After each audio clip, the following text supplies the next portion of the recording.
Really well. It's good. Yeah. Scout Bar is more than also, I think they're gonna charge people like $5 for shipping, and they were like $20 for shipping stuff. And I kind of like figured it out, like whatever, it's fine. But I lose so much money, so I just said, yeah, this will be a break. What? Maybe, yeah, maybe I'll be losing some money. I'll get some back. Yeah. Are you growing all the peppers on your property? Yeah, I grow it all in the backyard, like all the onions. Peppers. Right, because I um, can't even read the independent. I separated it. I voiced it. Yeah, it's a lot. Yeah, I cruised all in 1 week. we're done. Yeah, so my friends came up from New York. We just And turned my house. No, But we're but not. the things are easier. Yeah, we're not. Yes, I've done all that. Okay.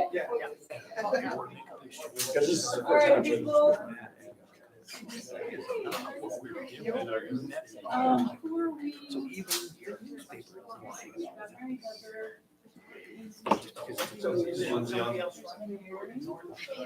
Oh, Suzanne. Hassles. Hey, man. Good, how you doing? Welcome. It's all starting to come together. Yeah. Well, let me know when you're. Okay. It He is is. 6:30, so I'm gonna call to order this meeting of the Addison Central School District. Recording in progress. Today, September 26th. Let's start with introductions and we'll do in person first and then we'll move to online. Why don't we stop at the end of the table, start at the end of the table down here. Jim Malcolm. Peter Conlon. Jamie McCallum. I'm Victoria Jetty. Peter Burrows, Superintendent. Nargis Anzali, Student Representative. Barbara Wilson. Joanna Doria. Mary Gill. Steve Orzek. Jen Newseder. Will Hatch, Technology Director. And in the corner. In the corner, Emma Mulvaney-Stanek, I'm here for the strategic planning piece. I'm the consultant working with the district. Caitlin Steele, Assistant Superintendent of Teaching and Learning. Nicole Carter, Director of Equity and Student Services. Logan Trice, Business Manager. Bruce McIntyre, Director of Facilities. Great, and online tonight we have, Mary Heather Noble. excellent, and we'll be looking for Suzanne and Lindsay, I think are gonna be a few minutes late. At this time, I'll open it up to public comment. Actually, Will, if you wanna just read off who our attendees are first, that'd be great. Sure. Gail Leach, Isabel Goverty, Middlebury Community TV, Nancy Crawford, Ruth Bernstein, Sally Netto, Steve McKinney, Tanya Scuteri. Great, thank you very much. So now at this moment, I'll open it up to public comment. Doesn't look as though we have any public in the room, so if you're online, hoping to make a public comment, please raise your Zoom hand.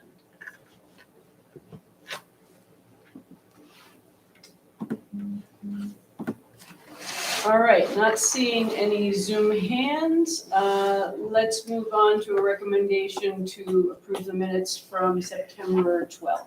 Can I have a motion? I'll make that motion. Second. Thank you. I did have one comment on them, and that was, I think just the time stamp. It said that the meeting started at 4:35, and I believe that was our retreat, which started at 3. Anyone else, comments or questions? Well, that was what I saw too. Okay, with no additional comments or questions, all those in favor of approving the minutes, please say aye. Aye. Any opposed? Any abstentions? Great, thank you. And the bills, Dr. Malcolm. There are 2 sets of bills to report. We didn't report them out on the retreat night, so these go back to August, actually. First set is from the reading on August the 29th. read by Barb and I. And the first is the general account of $247,773.32. And then a number of payroll warrants. First one, $1,396.89. Second one, $1,009.88. The third one, $1,731.03. That'll change very quickly. The second group is from the 19th of September, again read by Barb and myself. The first one is the general account, which is $1,229,243.73. Make a comment that I didn't add them up, but 300,000 to 400,000 of that is made up of payments to the VI health program and dental program, and a number of other pre-K type payments that went out. So a lot of that is big that time because that all got grouped in that. The second is two payrolls. First one for $786,268.16. That's $786,268.16. Sorry.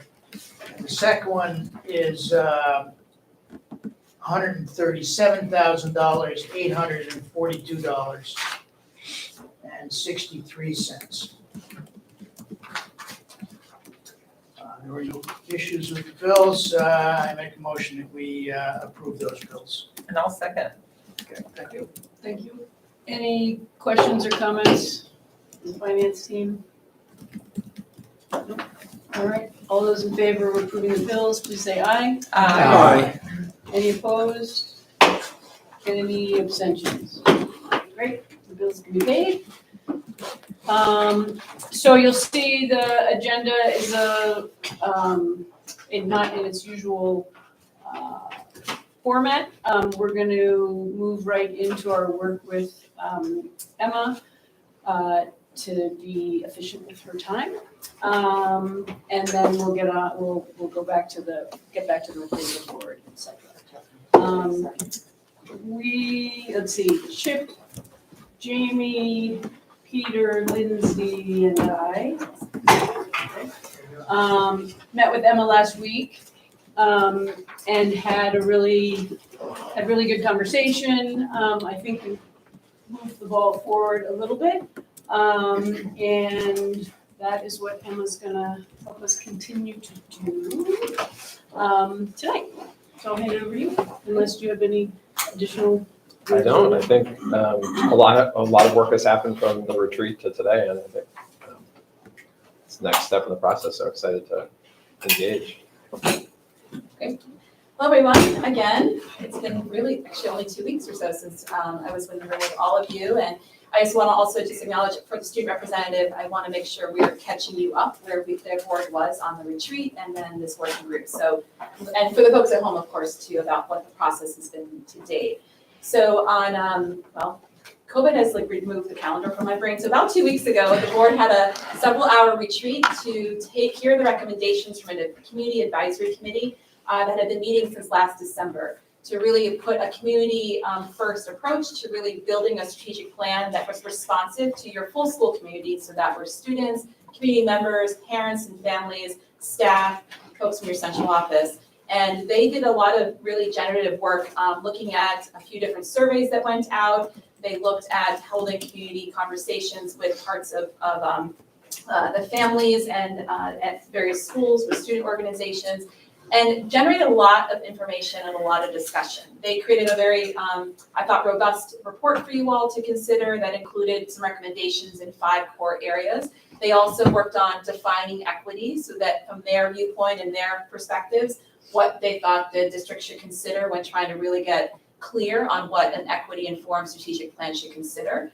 And then there's a lot of, within that report, beyond the 5 big headers, there was some further detail in there around things they would like to call your attention to as you're doing your piece of the work. So fast forward to about 2 weeks ago, we heard from one of the co-chairs of that committee, who was actually a student. Is it Amanda? Amanda, yep. Gomez, rock star Amanda. I'm sure all your students are rock stars, but we are in good hands if Amanda is what's coming out of your district in terms of student caliber, which was great to work with her and all the students and folks on the committee. So she presented on that, and the board started to dive in on the components of the strategic plan that are your job to do to help provide guidance for the next part of the work. So what we're going to do here tonight is pick up where the little small working group left off in terms of getting clear on those components. So it's defining your values, your core beliefs, the equity definition that you would like to establish for the district since you are the school board, and then you have this electronically in front of you, any updates you want to do to your vision and mission statements, a theory of action statements, and then the goals themselves. So I'm going to pass out a handout. If you need it, take it. This is the sort of the shorthand version of it, and then a longer version that has the notes, sort of the details from going all the way back to the retreat. And the reason I'm going to offer you that, especially for your student rep, is just for background in case we get to a point in our conversation tonight, either you missed something or don't remember something, and just want to backtrack about how we got to that concept in the statement or the definition or whatever that might be. So I'm going to pass around those handouts and get going.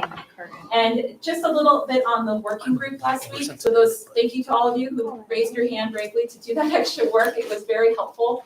And I'll never zoom in to a hybrid meeting again because Burlington apparently has as much technology internet issues as everywhere else in the state. Newsflash. But one of the other pieces that came out of that conversation, which was so helpful, is that I want to also bring your attention to an existing policy this board passed in 2020. So in September 2020, which is your own equity policy.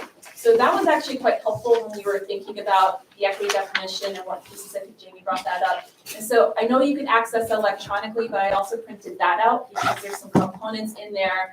For the sake of consistency and not reinventing the wheel, that was helpful in that conversation. And I wanted to pull that back in tonight so that you are building off of what you've already done these 2 years ago. And in case you joined the board since 2020, that may not be front of mind.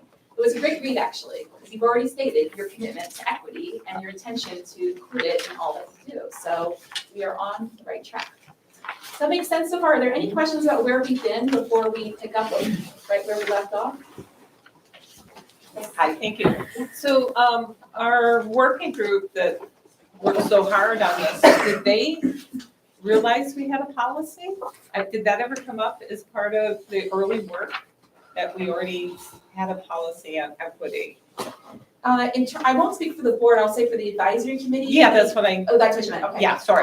It was raised, through Peter was mentioning that, the district had, through administration, or at least the leadership, had a working definition they were using, but it wasn't, I think we didn't bring it in, and Peter jumped in. I don't think we brought it in because we wanted the community advisors to articulate what they felt needed to be elevated. And the other thing that I want to always remind you all, because I think this is becoming clearer throughout the state, it's about accessibility of language, and while that policy, and all policy, right, is very helpful for guidance of the folks who speak this language all the time, and there's really good stuff in that policy, I don't want to minimize the policy, making sure you're speaking in plain language that's accessible to your full community, no matter who they are, and language they speak, and literacy levels, and students, and all the grade levels. This meeting is being recorded. And it's being recorded, thanks for the reminder. I think in some regards, same thing when we get to the equity definition tonight, there is usefulness in also making sure we are stating things plainly. And so hopefully that answers your question. It wasn't like it was ignored, but there wanted to be a space where it didn't look like the district was sort of dictating things to that advisor group. Okay, thank you. Yeah, good question. And just a historical note too, when this policy was adopted, it was generated by the VSBA and districts across the state adopted it. Oh, yeah, right. I think a slightly different process than we're going through now, where we're not looking at a model policy and agreeing with it. We're doing the work and generating. So I think that's also kind of important Bottoms up as opposed to to. know. Yeah. And I'm also a big believer in generate your own definition because you're more likely to use it and implement it, right? Than I'm not saying you're checking the box, but sometimes that can happen from model policy, so it can be more powerful now. Yeah. Just for clarity's sake, I see a couple of different dates with the draft, with the word draft next to it, and then I see some more dates here. Can you just remind me, the 12th was the board retreat. Yes. What's the 19th?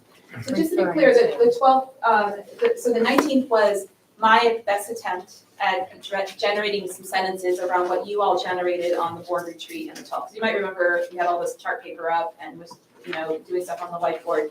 So I took all of your comments from that point and tried to put it together in some wording to start with. And so the draft from the 19th was what the working group started working from about a week ago. Got it. And then the 21st is, after all that feedback, my best attempt again, put that next round of thinking in there into the 21st. And there are two places where it mentions yesterday, the 25th, where it's in the equity definition and goals, because I took another pass with Lisa Ryan, who is a co-consultant with me, who's an equity advisor as well, just to get another pair of sort of an expert in equity to say, does this read, I always think that's important to kind of round out, does this read clearly enough, especially around equity, and do the goals also have a clear connection to this district really centering equity and what it's stating as its goals. So that's why there's 925 in just two small places. Okay, so the 19th is your distillation of the board retreat, Yes. and then the 21st is your distillation from the working group. Yes.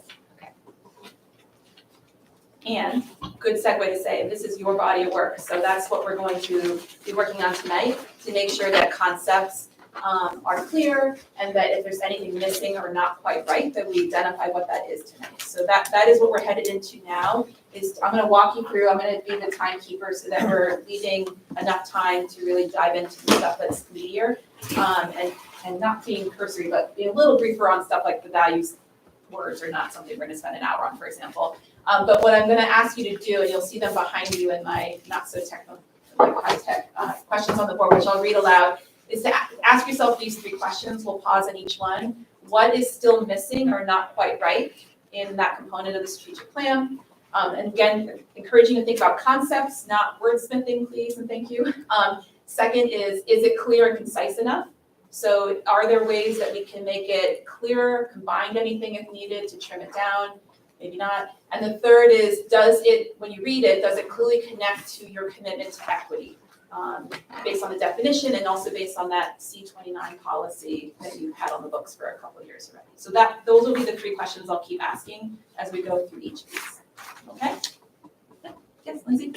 Will this be going back for review by the committee you said you asked your co-consultant, but is the committee gonna be able to look at it to just see if it sort of presents, a reflection of the work that you all did?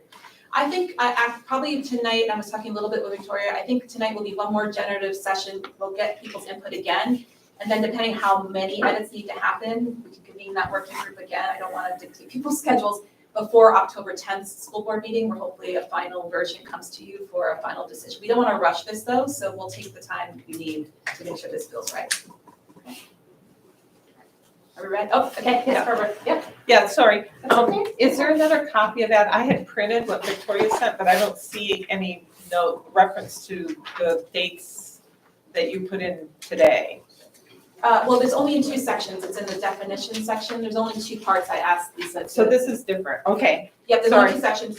Please don't apologize. Under the equity definition, there is a version of the definition. Yep. Thanks to Lisa's coaching. And then under goals, it's super slight changes though under goals. That's also. I just wanted to make sure Yeah, I had the absolutely. copy that we were using. And I'm gonna send around, take it if you want it. This is the super detailed version that has all the board retreat notes in it too. If you wanna take that as reference, you do not need to take paper that you don't really need. But that is sort of an even deeper version of it all. So, okay. Ready, friends? Okay, try to keep the energy up as we go through here. Appreciate everyone's attention to this. So the first section, as I said, I think we can spend the least amount of time on this, but I want to make sure that you really feel like you have eyes on everything. So quick reminder, the board values, this came out of some of our early conversations in the retreat, where we were sort of envisioning ahead of what kind of district do you want for Addison Central in about 5 years. Some of you got creative and drew some pictures. Many of you used words, all got us to the same place. And then from all those ideas, I distilled down some core value words that could help distill down what could be guiding points for how you were drafting other elements of these components. So this was helpful for the working group because we were able to kind of tie back to those concepts to make sure they were carrying forward in the sentences essentially later on.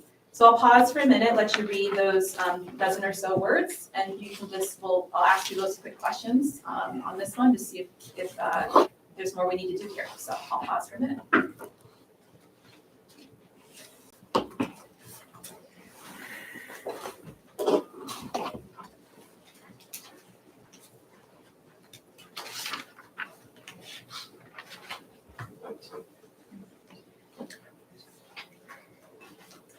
Because I wanted to see what the participants are. Is that okay?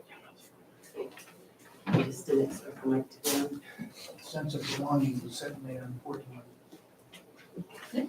Are you ready to dive in? You can dive us in. Go ahead. No, I was gonna say in our discussion, was it a week ago? I don't remember what it was. The sense of belonging seemed to be a standout value that related to a lot of these other, related to learning, that related to community, related to inclusive, but was certainly important, at least that, as I remember us thinking that. Right, that if you have a sense of belonging, sort of the other things have to be going on, sort of, in order to Right. feel a sense of belonging. So is there anything still missing or not quite right in the values words?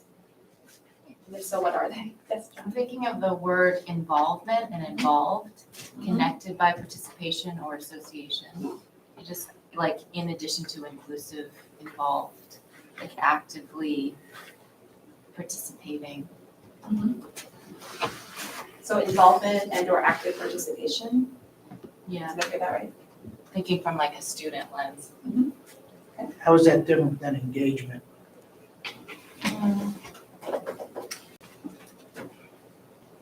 Just I because think- we have that word No, I in here. know, I think it's a little bit more, the onus is on the student as opposed, I don't know. I guess they're similar.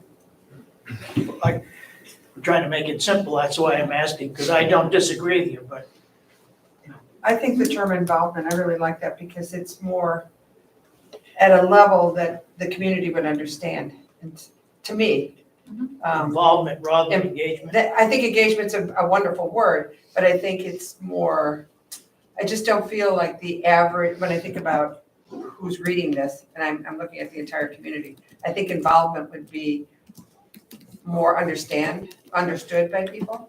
But in addition to students, I think family involvement is extremely important too. So I really like that word. So I'm hearing a suggestion to swap engagement for involvement. Oh, I'm sorry, Mary Heather. This always happens to me. Hi, Suzanne. Thanks. I guess I'm wondering if the working group, and I know this was obviously coming directly from the work that the full board did on the 12th, but I'm wondering if any concepts around sort of value or responsibility to the community. And I guess I'm thinking about, in terms of just recognizing that, we have a responsibility to our taxpayers and our voters, and sort of thinking about that sustainability, and not necessarily environmental sustainability, but kind of financial sustainability. I'm wondering if that came up at all in the working group, because I can't recall offhand whether it was something that came up during our full board session, but it seems like a concept and a value that, I don't know, I guess I'm wondering why it's missing. Well, that's exactly why we're asking this question and what's still missing. I would not say that was intentionally left off at all. There is you'll see it when we get to the goals, you do have one that starts to touch on that a little bit around facilities and resource allocation, but certainly that could be one to add. So either, are you suggesting, Mary Heather, like adding sustainability or specifically financial sustainability? I'm not really sure how best to characterize it. I guess I'm thinking, sort of a broader, like, responsibility, and I don't know if it's responsibility to the community, but obviously,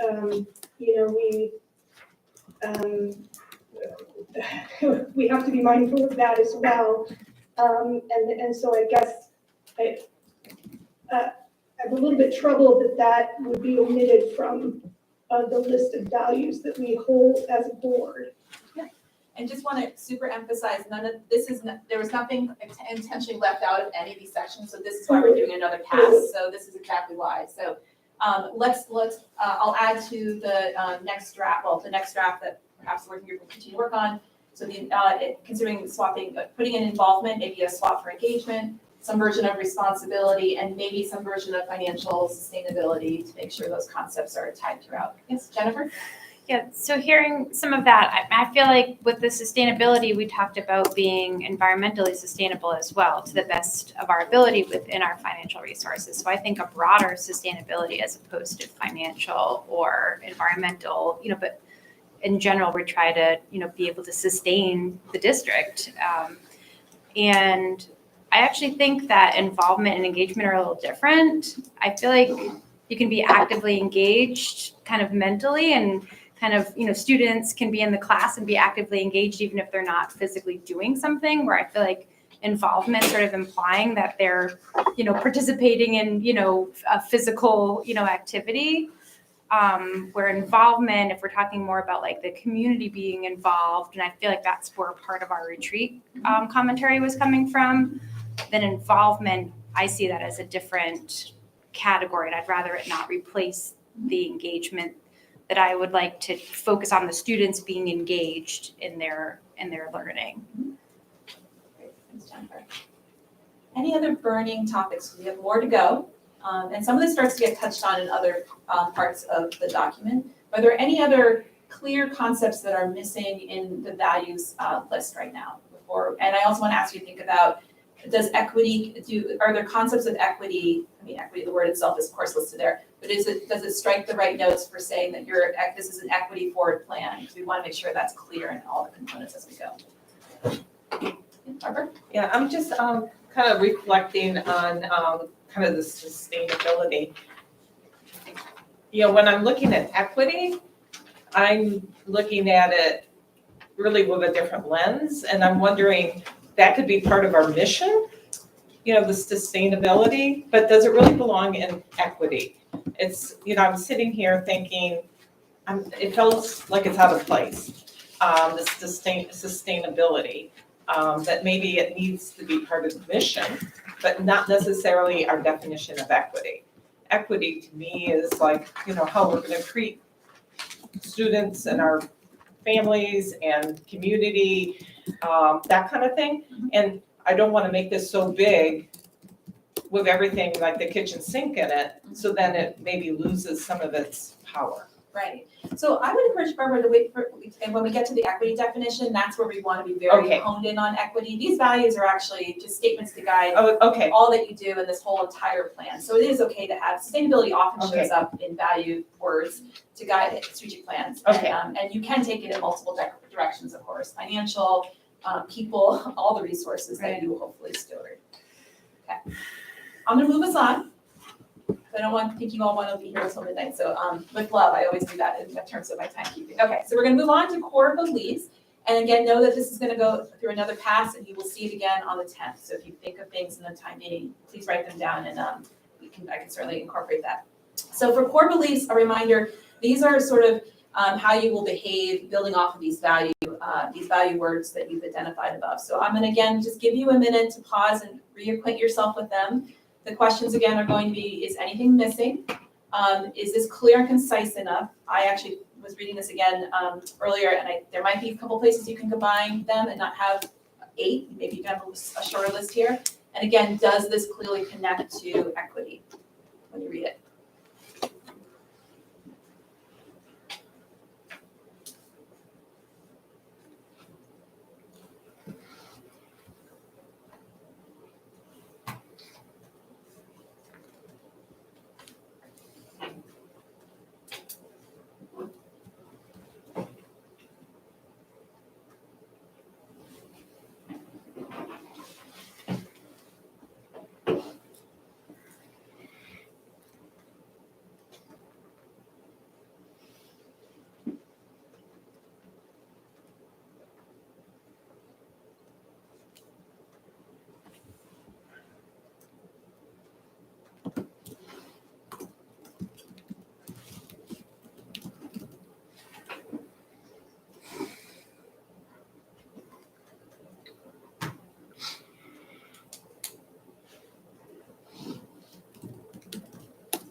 Jamie, you want to kick us off? Everybody? Let's do it.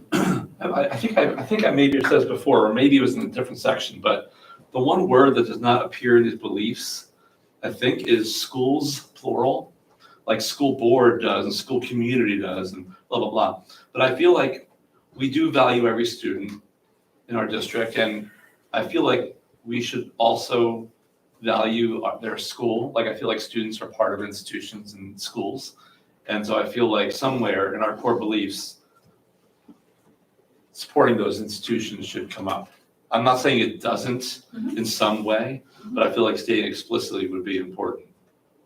And certainly when, in the retreat, you make me draw back my memory here, but you'll see it in the detailed document, the value of public education came up a few times, and that's probably what you might be drawing from, so. Maybe it's that. Yep, but certainly, if, you know, because you only can capture so much in a dozen words, so That core makes beliefs sense, is a good place to also just say what, again, and how you behave and how you would, you know, move the values forward. Okay. So, yeah, so, some added statement or clause or something around the values of schools as an institution.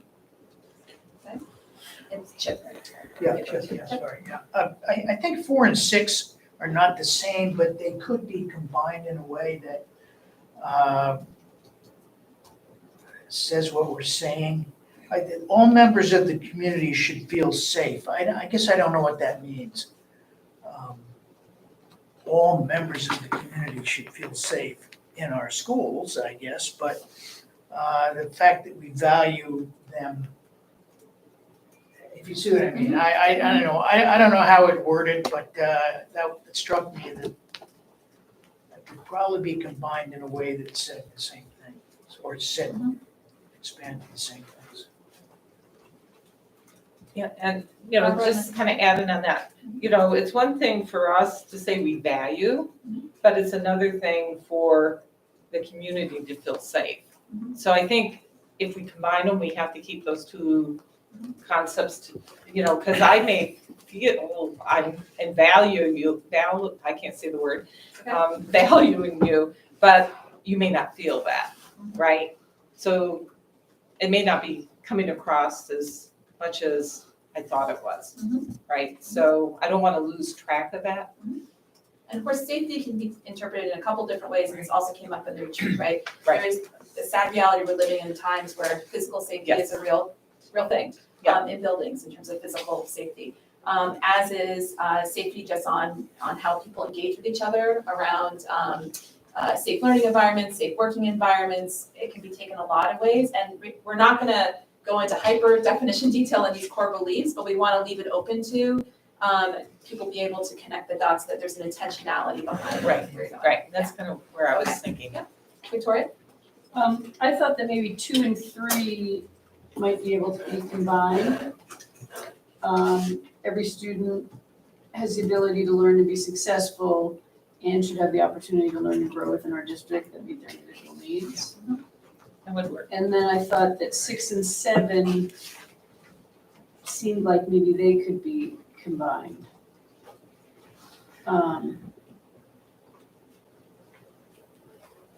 I literally had the same note on.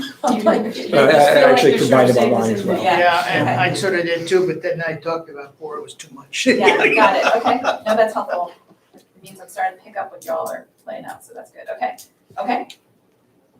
Great. Other things yes, Joanna? Correct me if I'm wrong, and I might be missing it, but I don't see like a diversity of learning environment. Like, do we value just even the word diversity? I don't see it in any. Well, diversity of learning environment is repeated in several places. Are you seeing that in this section? I haven't memorized this all yet. Are you saying that the concept of diversity is as a standalone concept not reflected here? Yes, I Okay. don't see it.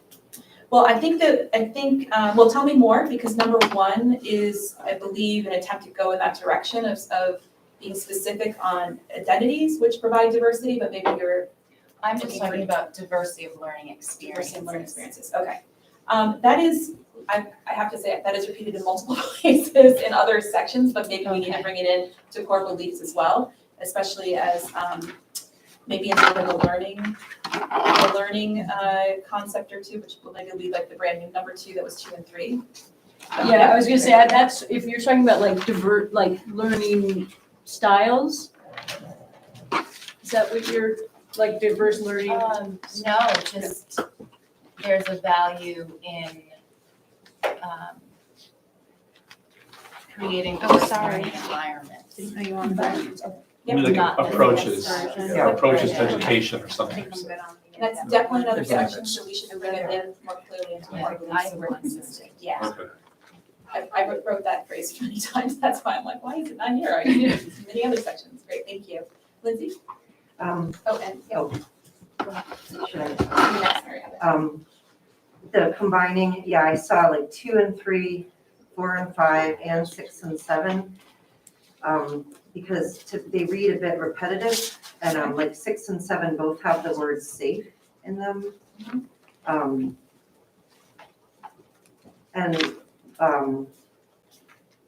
I know we're not talking about wordsmithing, but if we could decide on the Oxford comma, that would be really helpful. Like, because it's like here some places and not others, I don't know.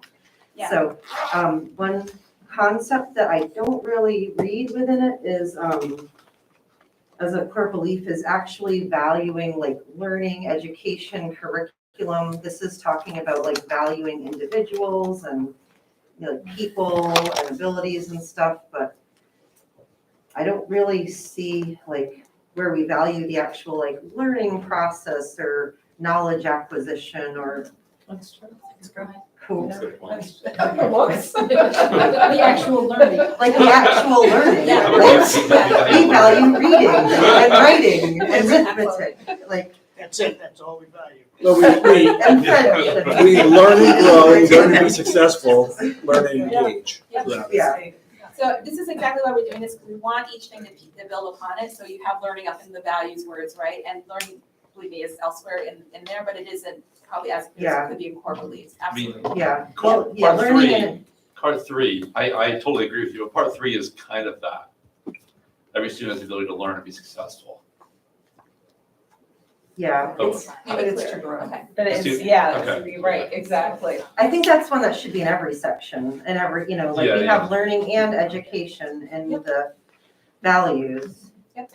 But, yeah, don't forget, we're so busy like appreciating each other that we don't actually learn anything. That goes out the window. Got it, okay. We're all happy together and like skipping around and stuff, but. Yeah. One thing I wanted to ask you, having dived a bit more into your policy C29, and also when we get down to the next part, which will be there in a minute, around equity definition, I wanted to know if you, I think we should probably, let me make the recommendation.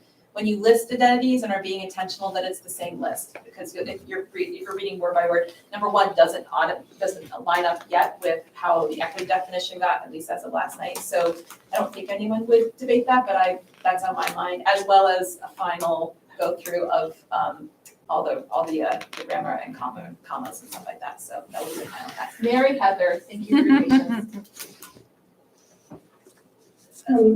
Okay, thanks. Can you hear me okay? Yeah. Yes. Okay, I think, I'm sorry, I'm just looking for how to put my hand down. I totally agree with the combining of like 2 and 3 and 6 and 7. I'm also noting some of the repetitive nature of those, so I concur with, what other folks have said about that. One of the things I'm wondering in number 2, and I hope this isn't wordsmithing, but I do wonder if resources could be inserted after the word opportunities. Every student should have the opportunities and resources to learn and thrive. And I guess, I'm still kind of coming at this from just that responsibility perspective as well. That, I don't know how exactly to translate from values into core beliefs, but yeah, I'm just wondering if there might be a way to add the concept of, every student deserving the resources they need to thrive. And there, Heather, that's not, just to be clear, that is not wordsmithing, at least the definition I was encouraging folks, because that's a concept, right? And I think that even strikes to question number 3. Are we being really clear about the commitment to equity? And you say this elsewhere, or the document says it elsewhere, around resources are a clear part of that. I mean, where you decided with resources is one of the most tangible expressions of, is a district committed to equity or not? And does it understand the difference between equal access versus equitable access? So, yes, okay. Anything else, yes, Jennifer?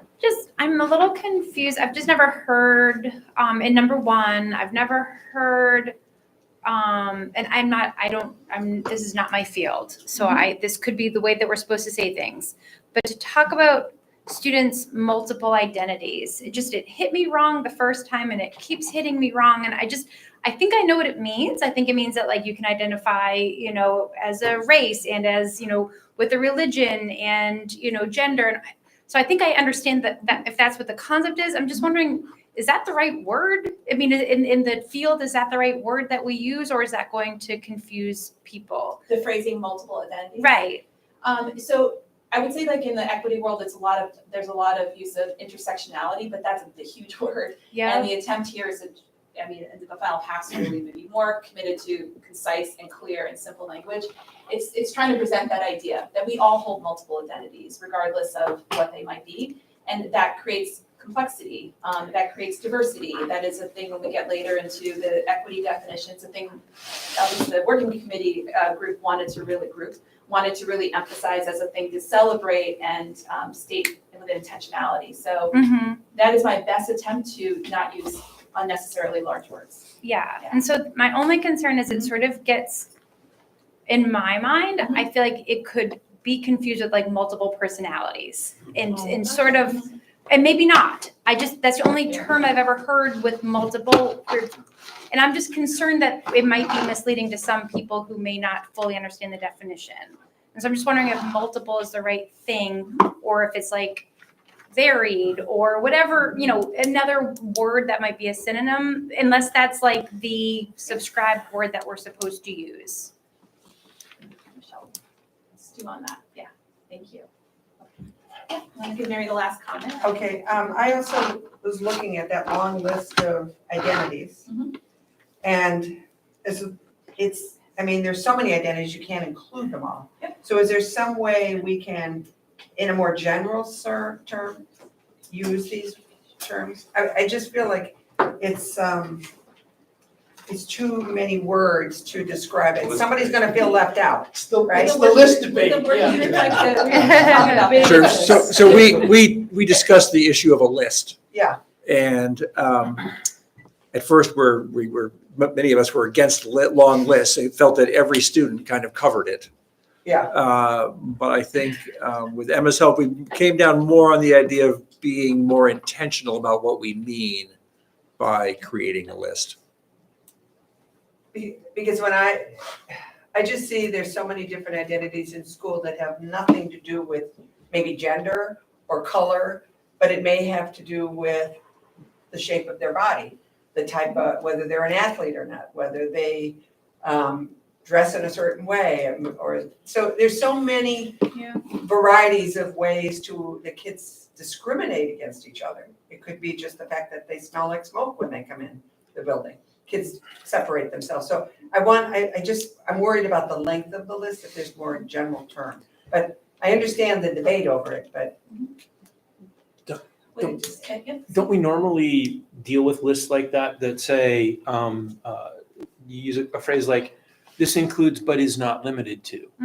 Yeah, I like that. That kind of says, here's an example, but That's what I was it's thinking. not our only examples. Yeah. And the other thing I'll just mention, and it gets further into the next piece on equity definition, you do have a specific list in the policy C29. I keep saying that, I know. it sounds so technical, but the equity definition, Yeah. that's numbered C29 apparently here. So there's an attempt to try to provide consistency, and the one piece that I say advise to the working group, this is your document. There is, again, when you lean into equity work, there is something important around recognizing who you see and acknowledging these identities are of value and stating that with purpose. And sometimes when people try to generalize too much in order to include everyone, you lose everyone, if you will, right? So it will never be exhaustive, and yet, because we all hold multiple identities, I can guarantee that all of your students and staff will be seen at least in one of these bigger categories that we're trying to advance. And later in the equity definition, you also see the emphasis on this is ongoing work, and therefore the equity definition will likely change as you continue to kind of do this work and unfold the strategic plan. But let's keep working on it, so let's keep thinking on it too. Okay, you're gonna get the final. Oh, no, sorry, no, you Yeah. already, are we hoping to align the lists in any way? Like, What do you- if this list includes all of this, are we aligning that? Yes, I'm hoping, I mentioned that, I saw some nods around that idea that it would be consistent throughout, it just isn't right now on this piece. Yeah, no, it's totally fine. The last piece, I will just say before we move on to the definition of educational equity, just a work for the working groups, I don't think we have time tonight, is it would probably also be helpful to intentionally order this. So the sequence is probably meaningful too, so I'll read a little bit, rhyme the reason like why is number one versus number 7. But that's not work for tonight, but it is something I have flagged for the next draft, okay? Still with me? Moving on, all right. Educational equity definition, or the equity definition. So again, just for concept, you actually have 3 versions here. The first version, working backwards from 919, is my best attempt to capture where the board retreat conversation got to. That was brought to the working group. The working group provided more input. There was a lot of conversation at the working group meeting last week around being clear on what do you mean by barriers or removing barriers. So I wrote a very clunky sentence, which I didn't love, in attempting that.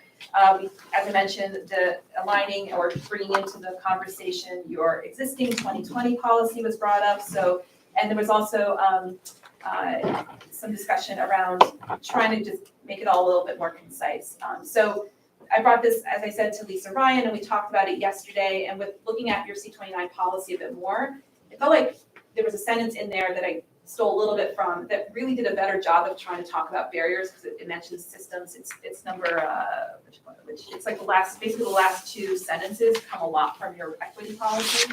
So rather than reinventing the wheel, the language still might not be plain enough at this point, but that's where that came from. It felt better than trying to list homophobia and et cetera in terms of that attempt to say what you mean around barriers. We also reordered the concepts because we talked last week a lot about trying to celebrate identities, all the multiple or very many identities that folks have, all of us have. And so we thought you might want to consider having that lead off in this definition rather than be the final thought in the definition. So those are the changes Lisa and I thought we would share with you tonight. Not to at all step over what the working group did, but we try to take it a little step further. So again, please read, take a minute, and I'll ask you the same questions. What's still missing? And is it concise enough? And well, this is the equity definition, so it better be about equity.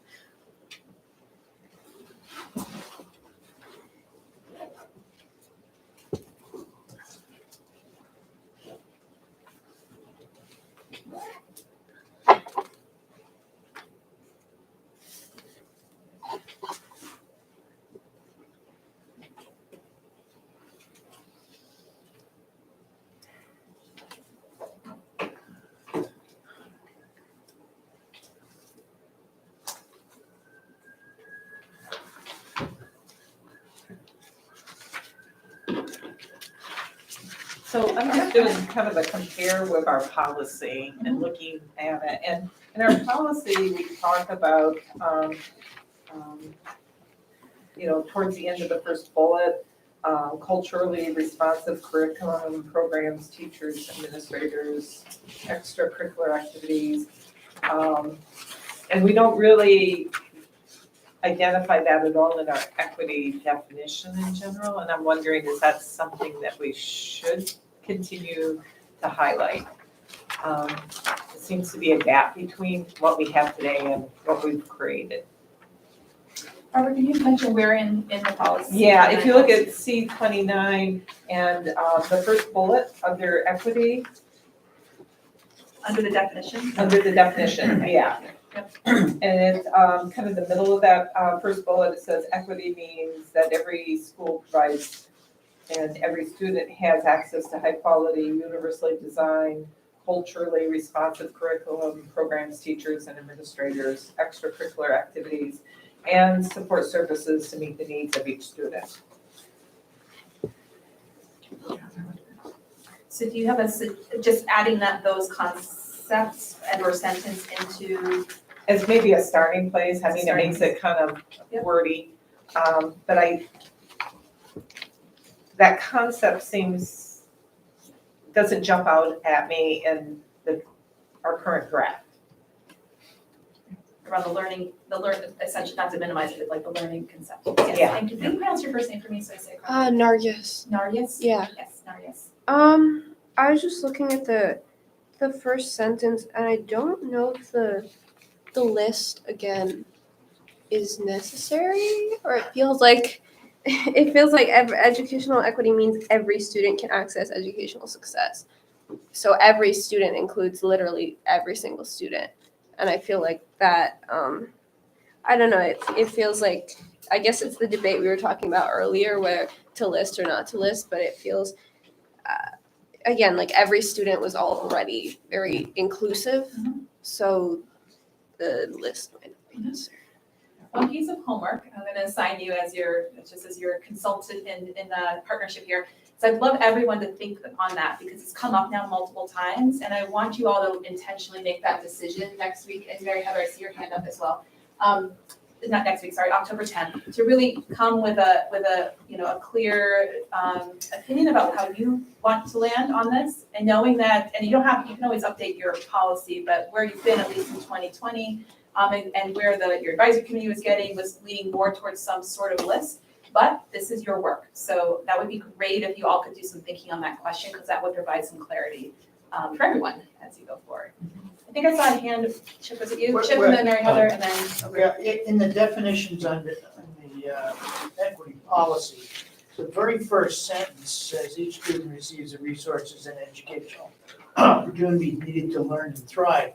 And in our equity definition, I don't see that in the same way. I mean, I look at that from a resources point of view, or even school size point of view, or all sorts of other bases that may lead to why a student learns or not learns. They may not have any peers because their class is too small, or they may not get any attention because their class is too big. Okay, so I mean, to me, that's a very clear sentence, and I don't see it in this definition. And I didn't see it before either.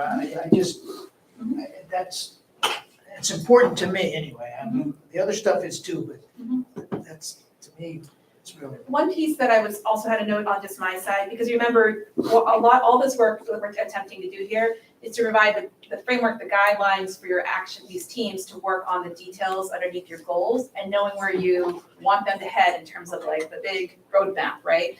Lean in this direction, think in this way, make sure that you know what we mean by equity. So at minimum, and we can certainly pull in parts from C29, I think you should be referencing it so it's not lost that you have this other document that exists that was approved in 2020, so it gets utilized. So at minimum, I think it should be referenced even if you quote from it further. So I just wanted to flag that. I see several hands. So Mary Heather, and I think I see Johanna, and then Nargis. Yes? Yes, that's good. And then I think we're gonna wrap up on Lindsay and keep moving. Okay. So Mary Heather? Yeah, thanks. Yeah, I agree with Chip and others about somehow incorporating some of the language that exists in C29 into this definition. I do feel like there's some concepts in the policy that that could be expressed a little better in our definition. And obviously, there's going to be a tension between being concise and capturing everything. I guess one of the things with respect to the list specifically, it seems like, and I guess maybe we can all think about this as part of our homework, but if there's a way to kind of capture that concept, that every student can access educational success and a positive experience in our district across all aspects of a person's identity, including, and then we can, have a list or not. I do agree with you, Emma, about the intentionality and being specific, that we're identifying certainly aspects of people's identities that have been historically ignored, repressed, et cetera. I think it's important for us to acknowledge that. But I do wonder if we can kind of summarize it in a few words and then just, provide a little list as examples, but certainly not, like Steve mentioned, a limited list of examples. Thank you, Mary Heather. Sorry about that. So I hand Johanna, and then. So it's gonna come out as two words. I have two things, but there are concepts behind it. And one is changing every to each. There's this great BC Digger article from the principal in Burlington that, draws attention to each child instead of every child. And so I think really, and it shows up in our policy too, that word each. And then adding the word identify in front of acknowledge. So equity involves ongoing efforts to identify and acknowledge and disrupt inequitable practices, because that is sort of like actively seeking information to then acknowledge. Yes, and which version are you reading off of, the 925? The 925, Okay. yes.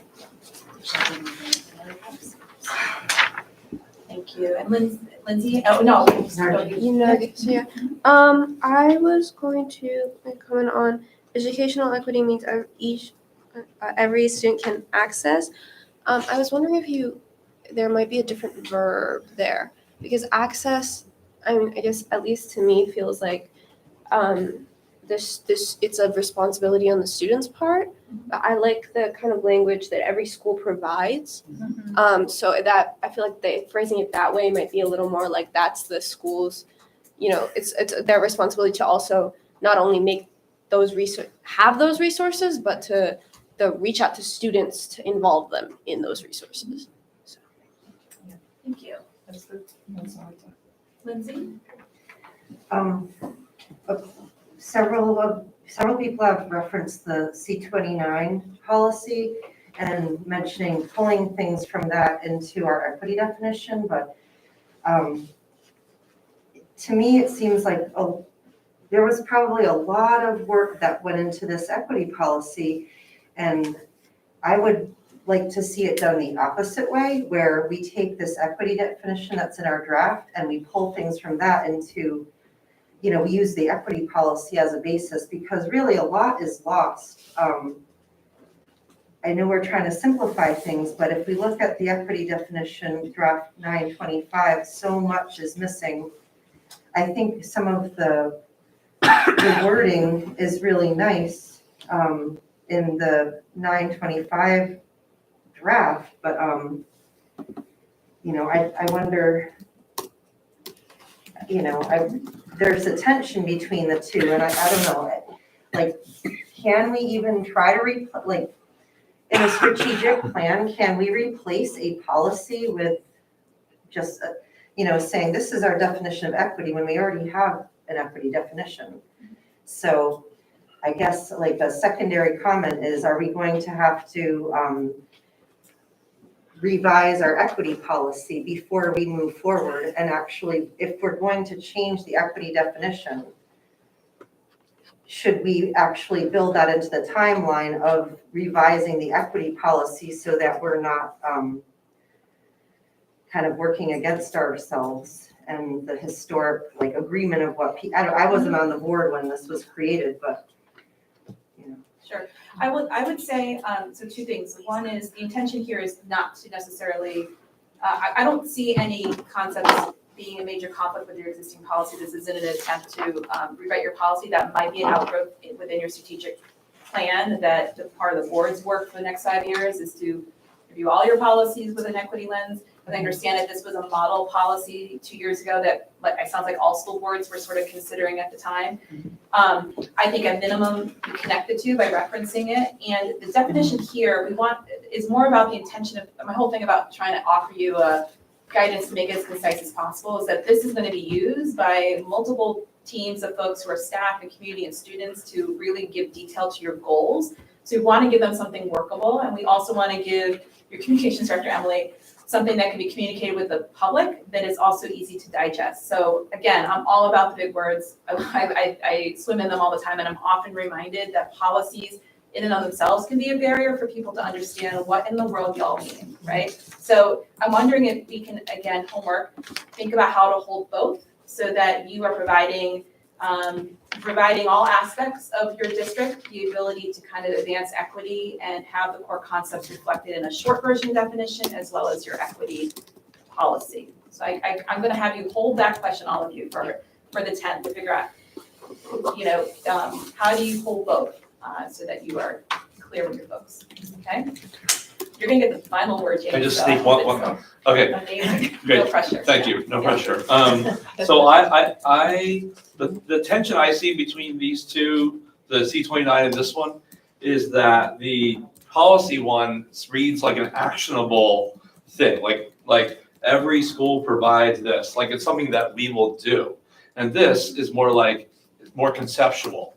I like the actionable thing more personally, and I think we're sort of talking about that difference a little bit. The other thing that I think is missing from this equity definition, be it in either case, I guess, is about like power or a voice. Like certain communities and schools have more power than others. They have more voice than others, they have more say than others. And I think making up for that inequity is important. I'm not thinking of a phrasing now, but I don't see it exactly in here. So part of my homework will be to bring that to someone, maybe you, as an idea, but that's two things I want to raise. Okay. Point of order, we're an hour into the meeting and we are 1 page through a 3-page document. So is there any way we can, I mean, I know we want to be thorough, but again, we'll be here for a very long time if we don't. Yeah, Point of order is the chair. Okay. Not me. Yeah, we had given Emma 60 to 90 minutes for this segment of her. 60 to 90 minutes? Okay. So I think we're good. And I do my best to get you to where we can in 90 minutes. And as I said in the top of it, or whatever, that was when I started speaking, we're going to try to take the time we can and have a working group do some more work here. So I am attempting to move y'all on. So I'm going to move us all on. Thank you, Steve. Okay, moving on to page 2. So mission and vision. So you'll see here the current version. So this is the current, if you work backwards again in this section, you'll see at the bottom of that section what your current vision statement is from the 2016, well, the strategic plan that started in 2016 and the mission statement that is current for the district. 919 was trying to pull all the retreat ideas together, and 921 is the working group's effort to make this a little more reflective of where the thinking's at. So this is shorter, so brief read, please, and then we'll see if anything is missing in these sections.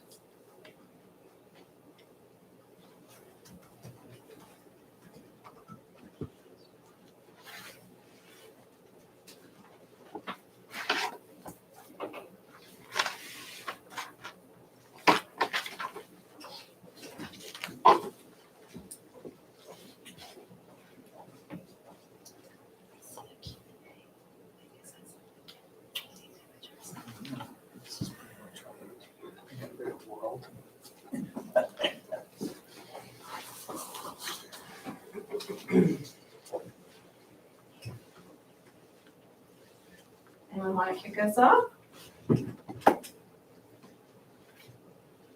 Yeah. Chip? Yeah, I mean, I mean, I think these are fine. We argued about these a lot, not argued. We discussed- No, but we went through all of the things about what is the world and what is the community and these types of terms, and we've got, argued is not the right word, but I think this, to me, comes out to be pretty much a distillation best off that we could get. Okay, thanks, Chip. He meant the working group. Had a That's lively what, they're working discussion. group, yeah. Yeah, argument isn't the right word, but we did have a lively discussion. It was fine. I think I saw Jamie's hand. I retract. Okay. We're super formal now, okay. What, Thoughts? I was trying to put two words together and say, instead of positive contribution, enrich, just to eliminate some extra words, but I understand what Chip is saying, you can wordsmith to death here.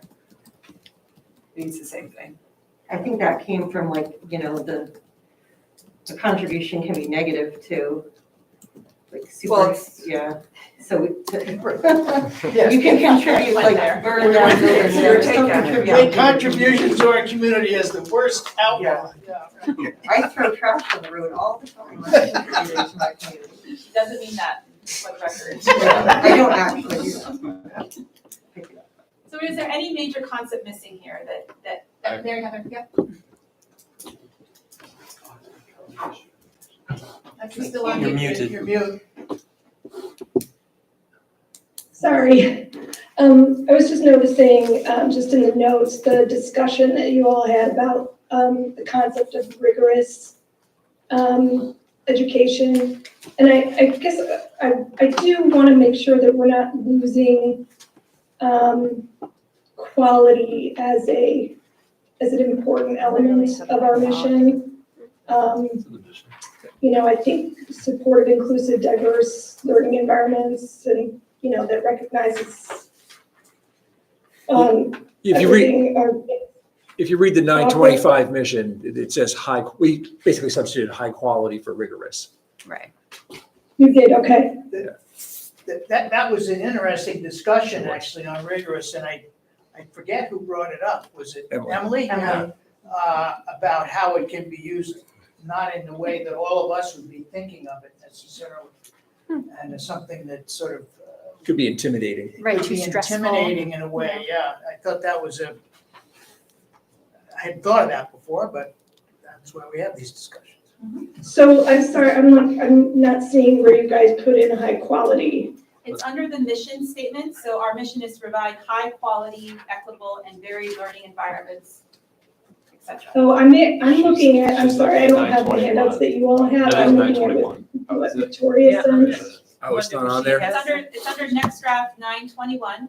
It starts first, the first sentence is the vision statement, the second is mission statement, and it's the mission statement under the draft 921.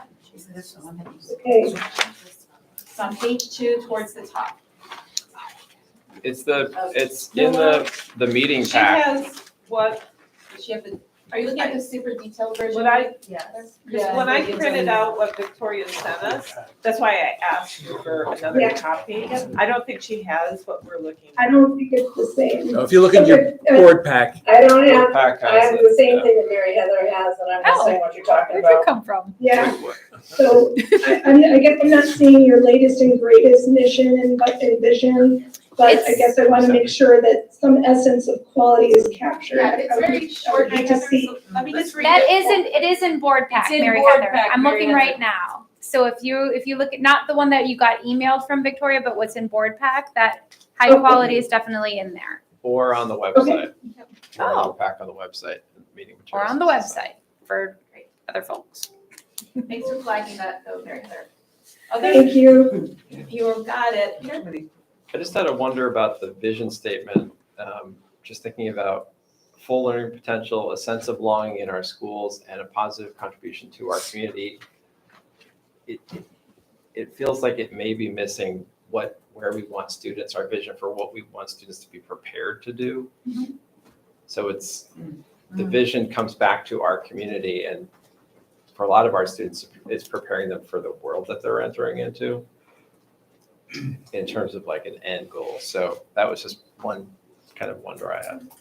We did talk about the, I'm chuckling because we talked a lot about world and community. And even vibrant. Yeah, we went there a bit, but it's a fair, obviously, all these are totally fair and in-bounds comments, so, yeah. Do you have any specific suggestions for wording, Peter, or just wanted to flag that concept as something to? I guess it's more like, when I read it, I think of sense of belonging in our school, so I'm coming back to like being here, and then I, sense positive contribution to our community. It just feels like it's all contained to here. Right. And our vision is really not just for here, it's for the students to be successful here or wherever they may go. And I guess that's the part that I'm like. Right. So you're like this, To our and community. then now and beyond, or something, is sort of what you're Yeah, suggesting. kind of, Yeah, something you're like that. Our community. Well, when we were talking about it, I think we thought of our community in however you want to define it. We will take it back. Yeah. Okay. There's a I way think it's, to no, it's a very fair probably point. I Yeah. appreciate Yeah. that. Because we'll see in Community kind of, everybody in their mind thinks of Yeah. my neighbors, my, yeah. If you look at kind of where we were, 919 had some of those concepts, but as I said, we will take it back. Yeah. So, okay. I'm gonna move us forward. Great. All right. Theory of action statements.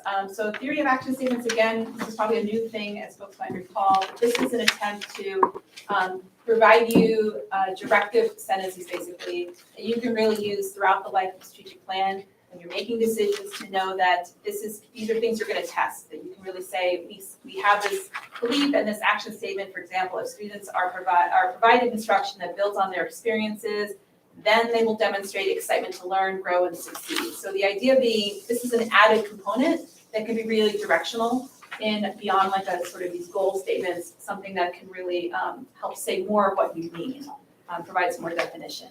So again, invitation to read through, same questions. Is anything missing? Can this be a bit more concise and maybe things combined? I am gonna put my standing question, since this is the list again. Maybe it could be in an intentional order, but we won't need to decide that tonight. And do they really help provide the kind of guidance and direction that these are intended to do? Okay.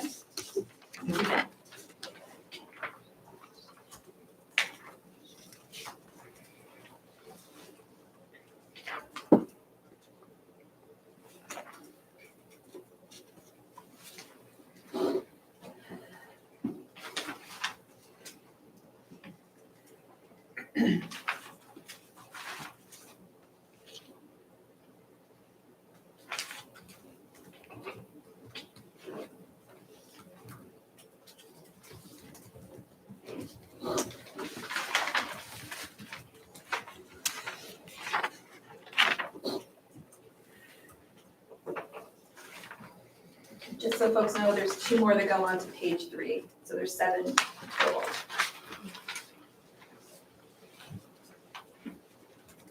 For now.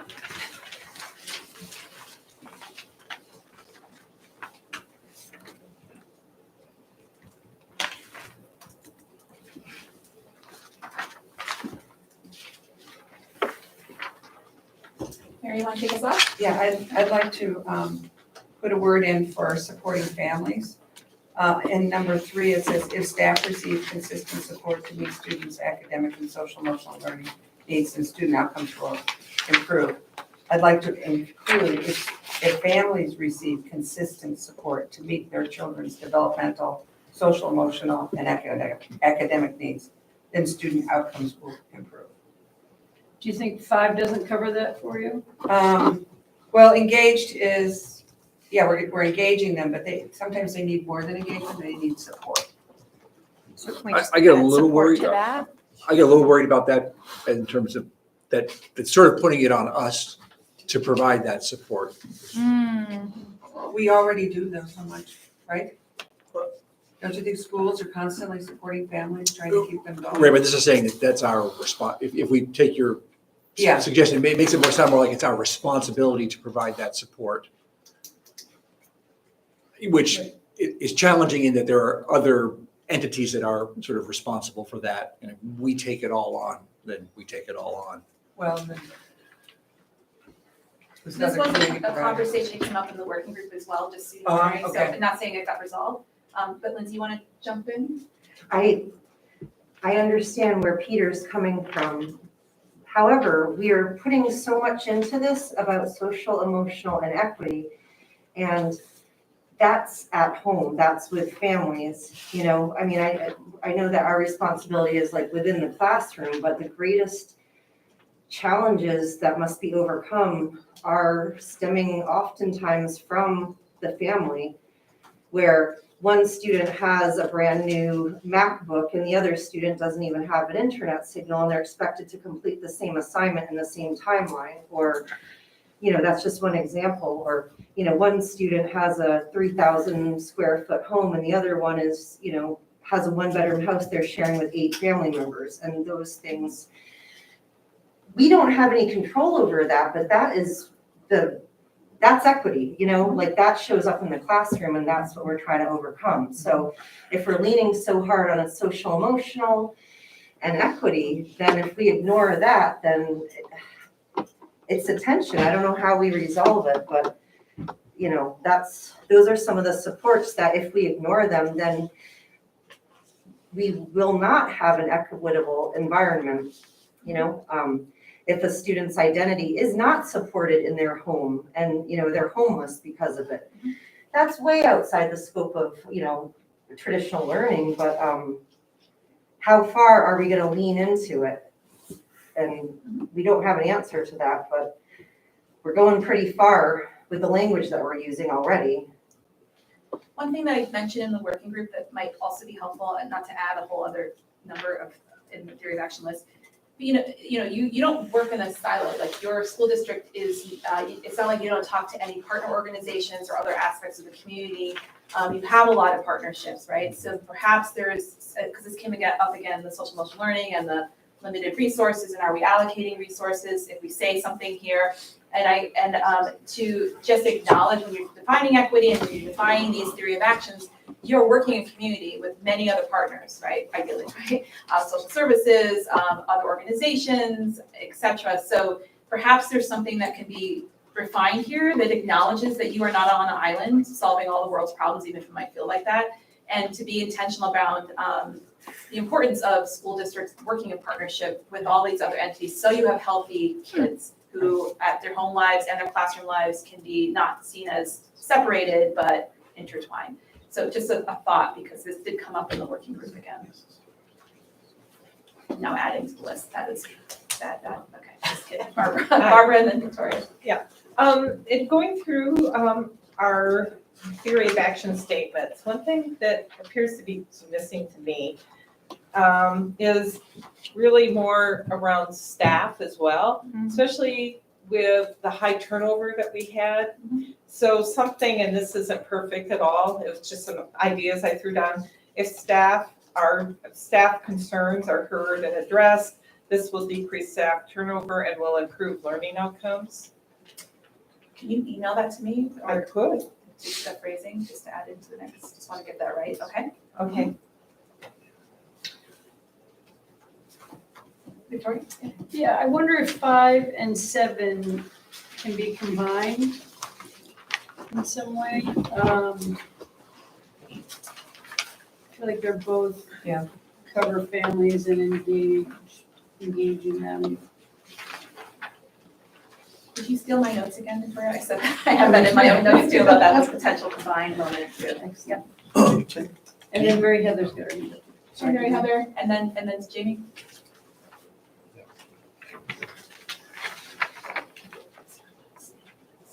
Sorry, I thought you said Suzanne first. No, Mary Heather, I think you're next, and then Jamie. And then Suzanne has her hand up. Suzanne, sorry. She's not on I have no camera. idea. Suzanne actually, she had her hand up for Let's what go to I did, Suzanne. so Great, perhaps. yeah, let's go to Suzanne first. Thanks, Mary Heather, for noting that. Suzanne, I'm sorry, there you are. That's all right. I agree with combining 5 and 7 if possible, and then going back to Lindsay's concern, maybe if we could make a statement that, or either make an additional statement or take 6 and where it says if the schools collaborate with the community, maybe be more specific about who we're collaborating with. Maybe change it from community to social services, TCF, or just list a few things as an example so that we are, working with other groups to support students, and that it is not completely the school's responsibility. I mean, a lot of this does fall out of the realm of educational responsibilities of the schools, so that by putting in a collaboration statement, I think that might address some of those concerns. So that was what I wanted to say. Thanks, Suzanne. Thanks for being patient with the senior in there. And Mary Heather, thanks for noting that. So Mary Heather, and then Jamie, and then we'll see where we are. Sure, thanks. I agree. I have to say I'm a little bit conflicted about the tension as well. I agree with Peter and I agree with Lindsay, and inevitably, whether we want to or not, some of the responsibilities that fall outside of education still land in the laps of our teachers, and students can't learn unless some of these needs are met. And I do think, to the extent that we can, I think acknowledging that and somehow incorporating it into our strategic plan is necessary to some degree. I guess what I'm wondering is if I guess it would be 6 and 4, no, I'm sorry, 3, where we're talking about staff receiving support or families receiving support. I guess I'm wondering if we can incorporate language, something like if systems are developed to refer families to appropriate supports, or, so it's work that we acknowledge needing to be done, but not necessarily claiming all the responsibility for having to do it. Acknowledging that this is a community issue that typically falls on districts, that needs to be shared among everyone in the community. And I feel like if I were to say something's missing, I would say, some kind of statement where we acknowledge this need, this family need, this community issue of providing family and student supports in areas outside of academic education. I would say that's, that's the thing that we need to add, some kind of acknowledgement of that, and perhaps taking some responsibility to establish and follow through systems to provide direction to those folks, but not necessarily, using our staff and our resources to do all those things. And I guess the other thing, I'm just kind of noting items 4 and 5. The way I'm reading it, they don't really read like a if-then statement. It's more like, if we're going to do this, then we need to do this too.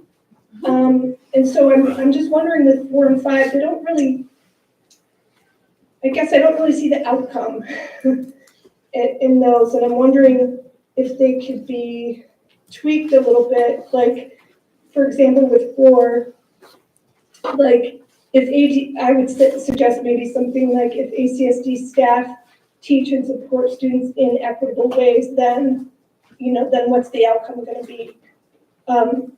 Or if the district is clear on its definition of educational equity and providing learning opportunities or continuing ed, then staff will be able to teach students in equitable ways.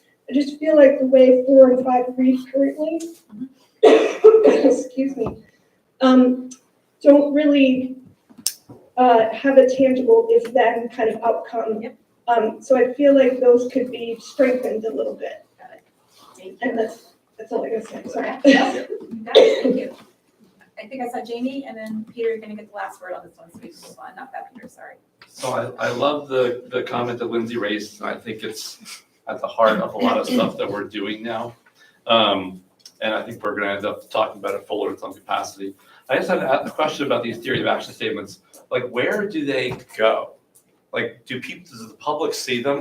These are very big ifs.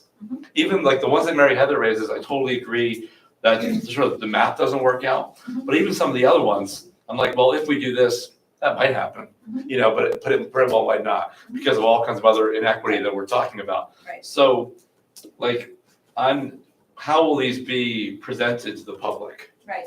Well, part of the entire plan, and they'll be part of the entire plan, not separate or hidden by any means. Right. And they're theories, right? So they're theories that ideally are gonna be things that you can use every year, every 6 months, every quarter, however as you build your evaluation of how it's going and what you need to adapt within the plan, within these big goals that you have coming next. You get to say, like a year from now, was that theory right? Are we hitting the mark? No, or yeah, definitely, right? And then you adjust based on that. So it's a bit more of a tangible roadmap for building how you're gonna evaluate and actually use your plan rather than it looking super nice on the website, but you never touch it. Yep. So that's the Okay. theory. So we do wanna get these That's worded helpful. in such a way that the if-ands make sense, wherever Mary Heather went. Yeah. And that we say what we mean in that. Okay, thank you. So we're gonna go with Peter, and then if it's a burning thought, Johanna, we can jump to you. I don't mean to abbreviate things, but I have an eagle eye on the time here, so. I flagged number 4 as well, and it's only that it just seems to be written backwards as compared with the other ones. Yep. And I think it's going to be reworded. All right, yes? Are we committing to this? If it's a theory of action and then we're going to be able to reflect on these in the future and see if they played out or if there's any correlation, are we saying that we are committing to providing instruction that builds on their experiences? We are committing to listening to adults and student voices and creating an environment. Is that what we're saying with these theory of action items? That's a good question. I think what you are committing to is, these are theories you want to test in the life of this plan. So yes, I don't want to say no to it, because yes, these need to be things that you feel like you can stand behind, because you're testing them out to see if you're able to advance change in the district, that these are true or not, right? So if there's something that's not landing right within any of these sections, but even in theory of action, then we need to modify it. And that's, again, maybe another homework item is to really make sure these all ring true between now and next meeting, so that you can affirm this. I want to be clear that we really want the board to provide, a tentative approval of these, so that the action teams can work out the details, and then they give you a full detailed plan with all this guidance at the end, and you take another and final vote at the end of this whole process. So the board is an active partner, and we say, yes, this is what we believe. And so with that commitment, which I get, Yep. we have to define how that happens. Like, what are the action items that go behind each of these theories? And that happens later. Yeah, that happens with the action teams. That's with the There's a lot of action. action So going on. these, Yeah. these will be Start. Yeah. woven back out or whatever, like taken back out. Yes. So all of these pieces are gonna be handed off to, in theory, 3 teams. They're gonna work within the goals and look back at your theory of action, look at the mission vision, look at where we land with the equity definition. And then they're gonna work on what are the strategies that get you to that goal, that keep them on your theory of action, your vision, et cetera. And they're gonna put all the details in. These are really sort of your aces in the hole, in the sense that they're your experts. They're gonna be staff who work in these spaces. They're gonna be community members. We haven't comprised teams yet, but we really wanna be intentional. You have the right people in the room to really give you a fully thought out plan, all those detailed pieces, which is where the fun comes. That sounds expensive. How much do we have budgeted for the action teams? Like, honestly, that sounds really expensive. Who's paying for all that follow-up? So the action team, most likely, when we did this in the past, it was voluntary to be on the action teams. It was people that were either staff members that were administrators that worked beyond like the student day, or the folks that just wanted to be part of it. So we'll cross that bridge. But even if we did pay folks a stipend to be on it, it wouldn't be much. I'm gonna move us to goals. Keep an eye on the clock. I think I'm gonna stick my landing within the 90-minute range in about 10 minutes. So I'm trying to honor everyone's time, including my own. So moving on to goals, okay? Okay, so final page 3. There is not a whole lot of difference between the draft from 921 and 925. Lisa and I just tried our darndest to make sure that Lisa, the Lisa's brilliant and has a lot of expertise, but she's also not been in the weeds with you like I have, so she's been able to provide this added lens of, do you read this? She's been working with the town of Middlebury as well, so she's familiar with your community, and she was able to provide a little bit more kind of moments of consolidating and making it clear. So please read, final read. What is missing? Is it concise? And does it speak, does equity come through in these 3 goals?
Is that your, would you like to start? Jennifer? Can you talk through why on number 3, you would remove value before diversity? Well, it might be a little stylistic here, but the idea when Lisa and I were talking about this, granted it was like late Sunday, so maybe we missed something here, but the idea would be that to inspire, the idea being the verb would be inspire, so inspire a passion for learning, and it might be missing something again, but and also inspire sort of a passion for value or appreciation of diverse identities and abilities. So we might have missed something there, but we're trying to carry forward the idea of that being part of the learning, but also the passion and the generation of appreciation. So, totally legit. It got lost on me Okay, for yep, sure. That's why we're doing this. It didn't follow through. It was that we're inspiring a passion for learning. Mhm. And then the next thing that we're doing is diverse identities. So there's no verb there. I didn't follow the inspire a passion for learning through the diverse identities. That could just be the way I'm reading it. Nope, that's totally fair.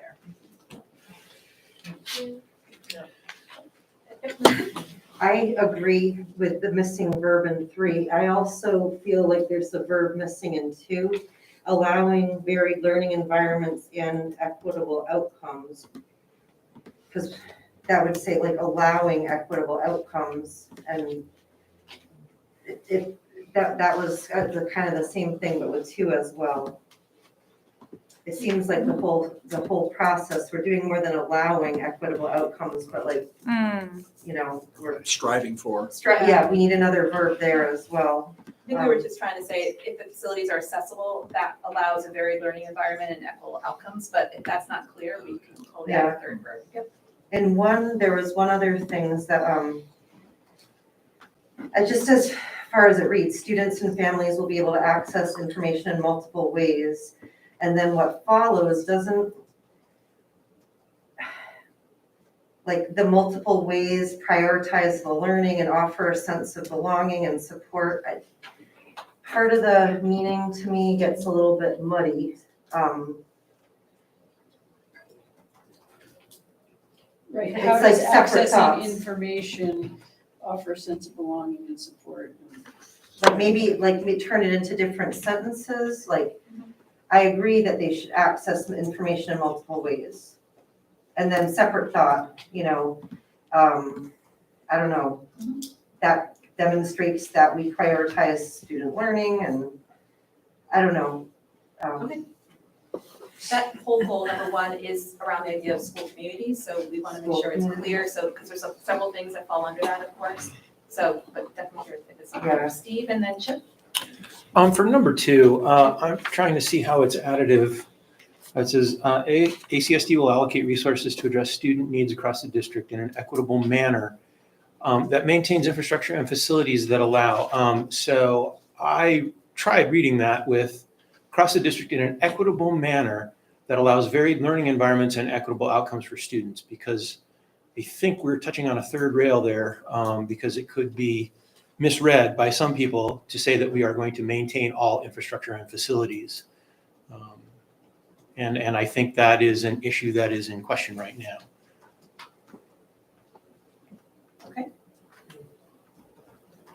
And then Mary Heather? I don't like the positive contribution to our community at the end of the 1 and 3. I like the concept, but The new I version of it though. it's redundant if you can say it in a different way. I know we argued about positive contributions and all that, but It's another period now. Mary Heather and then Johanna? Will maintain facilities that are accessible as opposed to. Thanks. I had a comment about the positive contributions to our community in both 1 and 3. I think, I'm sort of remembering Peter's comments about our community and what we're preparing students for. I do agree that our community seems a little bit limiting, so maybe our community and beyond or something. Just to acknowledge that, we're preparing students to go wherever they want to go. People are gonna think Buzz Lightyear. It's all Buzz Lightyear. And beyond. I think we might need to adjust our logo to have a superhero or something. And I guess the other thing, I struggle a little bit with 2 as well, and maybe it's just the way it reads, and I could be picky about sentences, but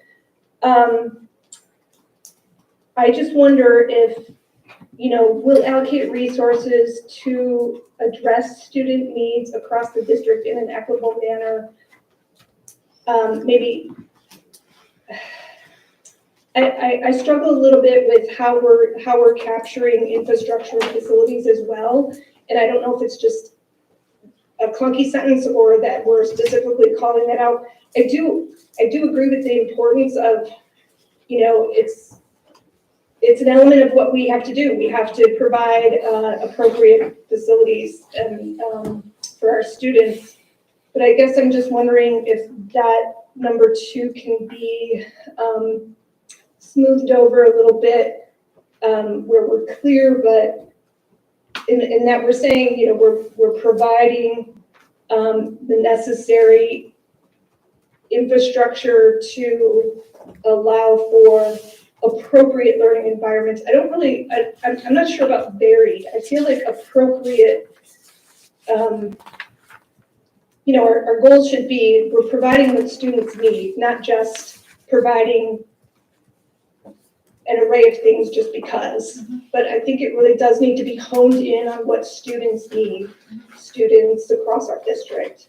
So I'm not sure if I'm expressing suggestions well in number 2, but I feel like this one could be clarified a bit. Yep, I see Lindsay's hand and then maybe Jen. I was just giving her a thumbs up that we got her. Yeah, I've underlined varied learning environments throughout this document because I wasn't totally clear what y'all meant about that, so I appreciate that new phrasing perhaps. Again, get closer to saying what you mean. Lindsay? That varied learning environments, earlier in this meeting, Joanna mentioned something, and this is the only place that really, I don't know, is that kind of what you mean, Joanna? I was thinking about diverse learning environments and I guess varied is similar.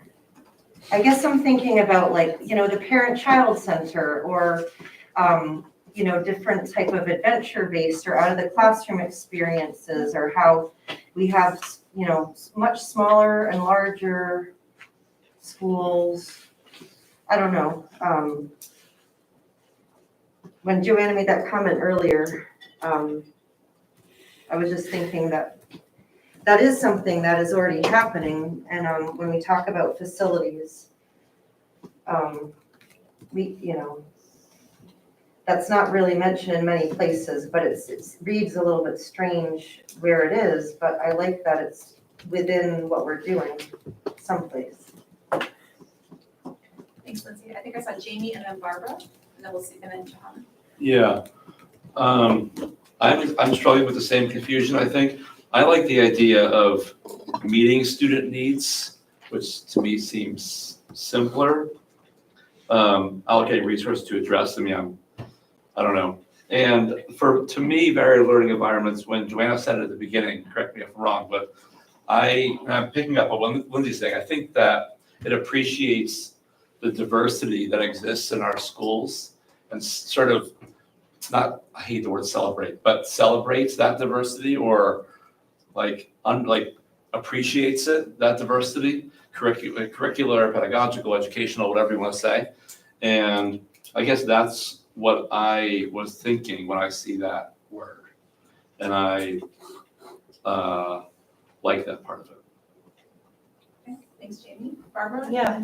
So when I look at varied learning and diversive could be fine as well, I think of Salisbury. I think of all the outdoor classrooms that they had. I think Waybridge did some of that as well. We, oftentimes had the principals come in and talk about, what they were doing. And I wouldn't want it to be cookie cutter. We want it to be varied or diverse, based on what that school has available to them and encouraged to take advantage of that, as opposed to, oh, we're gonna have everything look the same. That's, the main thing. Somehow getting that concept in there that we would encourage that, what a farm kid and, rural kids enjoy might be different than what Mary Hogan, just to allow for that diversity. And the other thing when I read too, kind of struggling as everyone else has, I look at allocate resources as being all inclusive, which also includes facilities. Right? Do we need to have facilities, singled out? Because that's just one example in my mind of what a resource is. Maybe we should have a whole list of resources. Oh, no. Now we're getting well, number two, if you go way back to the retreat, way back 2 weeks ago, that number two, when we were on the whiteboard, was, I believe, resources and facilities merged. So there was an attempt to write a goal that was addressing resources and facilities. Okay. That was the history there. Yeah. Johanna? Yeah, and so I was with that group that put the definition on the board, and I liked what we had. The district will reflect upon current practices and develop a system by which resources will be allocated to address student needs in an equitable manner. Mhm. And so that's what we had in that working group. I think Peter is the one who actually wrote it down. And for a point of clarification, so the evolution between 919, 921, 925, are we looking at the 925 as the final, like, we're moving this forward and this is just to see the evolution of it? Like, Not necessarily. Ideally, each draft is moving closer to the final version, but the reason why we're including all drafts is if there was something that was better or what most people wanted to pull back in, that's why we're giving you like where we've been as well. So for number two, back on 919, the reason why, again, I was doing a lot of this drafting course, the reason why I took out where was it? Actually, I just however you originally drafted it, I don't actually see that in front of the version I have right here, sorry, my brain's getting tired, was because there was a bit of in the weeds portion, there was a phrasing that was a little bit about assessing what's there already. An assessment would be a strategy, but it isn't necessarily the goal, like where you'd be in 5 years kind of wording. So that was the only reason why I started reworking that piece of it, if that's helpful. And I'm sorry that I'm a slow processor. Okay. So these 3 iterations, for example, of just these 3 goals, what happens to like the first iteration when we do, like if we haven't actively called back from a past draft, are we really looking at this final 3? Well, the hope is that at the working group, I take all this feedback and I present these edits based on incorporating as many as I can, so then they have sort of like the next version of the draft. It's like drafting any policy and stuff. This is a policy. So you have the next evolution of thinking after people have processed it a bit more. So again, if there's something that was in our earlier draft that you want to bring forward again, this is why we're having this conversation. Bring it forward so we can put it back in the queue for the next draft that we brought back. So the default though is this, the default is this if we haven't actively changed it. Except there's been a lot of feedback presented tonight that's not written in the 925 or the Got 919 So then versions. you, Yeah. okay. Yes, exactly. That's my work. So we'll up, Joanna, we'll update it. The working group may then meet to discuss it and further it. And then at our next meeting, the board will get a look at it. And then if we feel we're ready to approve it, we will do that at that next meeting. If we're not yet there, then we'll continue it on. Does that make sense? Yes. Is the sentence you just read number 2 from 919? No, I think it's actually, you have to go deep into the retreat Okay, notes because okay. as I just mentioned, Okay. and this is why I gave you the heavy detailed version. I Oh, wanted I to see. reflect So everyone's here. thinking at all times. Okay. And again, the only reason that I was rewording it a bit is that it got a little bit into the details, and to keep it on the goal level, which is like a 10,000 foot level, is, assessing is a strategy for advancing a goal, but it isn't necessarily, again, my lens, not something that's stated that's appropriate. Appropriate seems really harsh, but like appropriate in a goal statement, like you want big thinking, like we want vibrant facilities. And then a strategy could be, you should assess everything, blah, blah, blah. Okay. That helpful? Yeah. Okay. Suzanne's hand has gone up and down. I just want to make sure she doesn't have something. she Thank wants you, to- Suzanne, I'm sorry again. Would you like to jump in? And then I think we're very So close. Suzanne just wanted to say that I also have an issue with the positive contributions to our community, because these are our students and we want them to contribute to their community, wherever there might be, whether it be on the moon or Mars or wherever. But, they're going to graduate and move on, and we want them to contribute positively to wherever they go. And I agree 2 is clunky. I like the 2 in the 919 draft better. And I think that with just a few minor tweaks, number 2 in the 919 could become a goal much easier than maybe rewording the current 2, but that's my own thoughts. That's all, thanks. Thank you. Suzanne, just a note that the new version of Zoom, we can't, if you don't have your video on, we can't see your hand. So that's why you've been missed a couple of times. You don't have a box like you did in the past. Oh, that's weird. Oh, okay, because on my side, you can see the hand raised. Yeah, That's not. for whatever reason, it's doesn't show up like it used to. And I can keep I saying. have, And my video is off because where I am in Rhode Island, the internet is unstable, and so Okay. keeping my Yeah. video off allows me to participate. Yeah, my participant view is very helpful. Yeah. Yeah. Great. All right, y'all. Okay. It is, I am 5 to 7 minutes over my goal, so I am gonna say we're gonna put a pin in it. Thank you. And Thank you. what I would, yeah, of course, and what I would like to ask is if the board were willing to either redeploy your working group to work with me a little bit more on the next iteration between now and October 10th.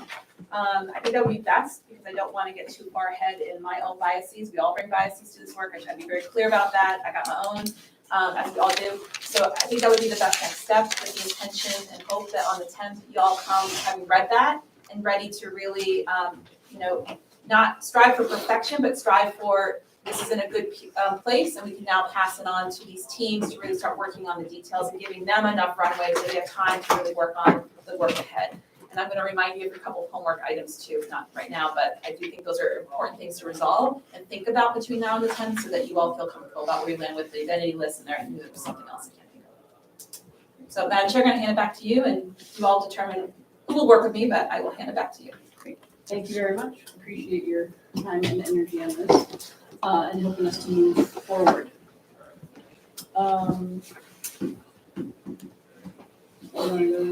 You ready? Yeah. All right. Does anybody need to stretch their legs or anything? You want to take 2 minutes, or are we good to push through? Good. Stand for 5 minutes and still listen. Okay. You need to stretch your legs and do that. All right, on to report of superintendent. Great, thank you. So first item here is our enrollment update. This comes every year around this time. You can kind of see where things are here. Our numbers are down a bit. So one thing I wanted to mention on this document, there are two district totals down below, and there's a district total up above, total K-12. I double checked this, and the total K-12 is 1590. If you add up all the numbers throughout, students attending K through 12. So I'm not sure what the 1607 district total number is. So I'm going to go back and just kind of clean this up to make sure that wasn't inserted for some reason I don't know. So we're down from last year. I think it's about 30 students overall. Let me see, the K-12 at this time last year was 1620. So not a big shift. And, we've talked, I think, for a number of years about stabilizing at around that 115 number. I think that's still holding true. This year, I shared at the beginning of the year that we had an influx of 7th graders at MOM, so you can see that reflected in the number. Overall, like I said, we're kind of at status quo. I would say we're kind of at in any year you are up or down like 30, 40 students. So it's not a huge shift. I don't think we're, as we have in the past where we could see on the horizon large groups of graduates leaving a class of 170 or 180 and then 120 coming in. So we've been experiencing that for a number of years.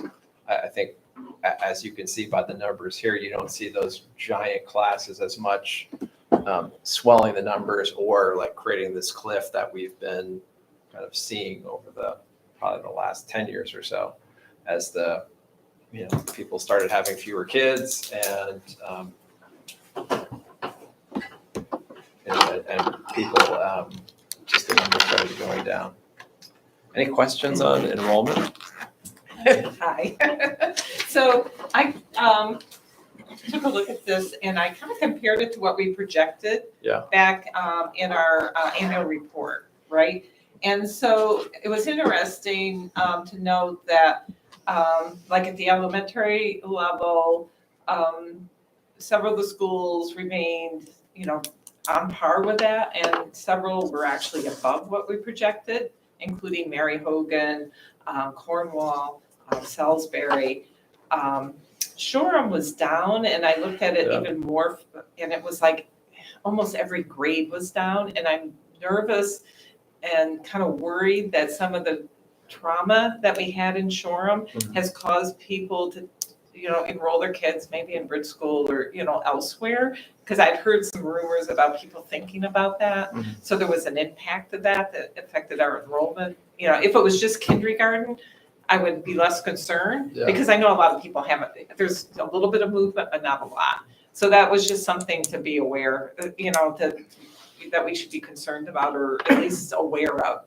And hopefully this year will be different. Yeah, I would guess if you queried Bridge School, for example, and asked how many Shoreham students transferred, I don't think that number would be very high at all. It's like 6 different than what we projected, which was down by a couple to begin with from the previous year. But it's like every grade, first grade, second grade, third grade, was down by, 1 or 2 students, which I thought was a little unusual from what we've seen in the past was all. The other observation was that in the case of MOMS, what we projected was 366, and if I add what you provided on the spreadsheet, it's like 345. So and I was expecting it to be higher because of the extra 7th graders that we got in. And then 9th, 10th, 11th, and 12th, those numbers add up, unless I'm missing something, to like 486 instead of our projection of 544 that we had in the annual report. So it looks like, where the change was. I don't know what numbers you're looking at. Though mine don't match what you're saying, Barb. Well, I'm printed out here. Yep. So there's a total for MUHS on the right-hand side, 520. Okay, so maybe. She's talking about MOM. And Yeah, mom's mom's too. on the right was 368. 368. It's 2 pages. I thought you might be referring to last Maybe. year's. Okay, got it. So I think I was confused because there was pre-K, there was totals here, 6th, 7th, 8th grade. So maybe this was, The totals here, Peter, don't match the what's Yeah. in the upper That's what I right-hand was saying. side. yeah, That's on what that I'm saying, right-hand, yeah. right at the table there. Okay, that's cool.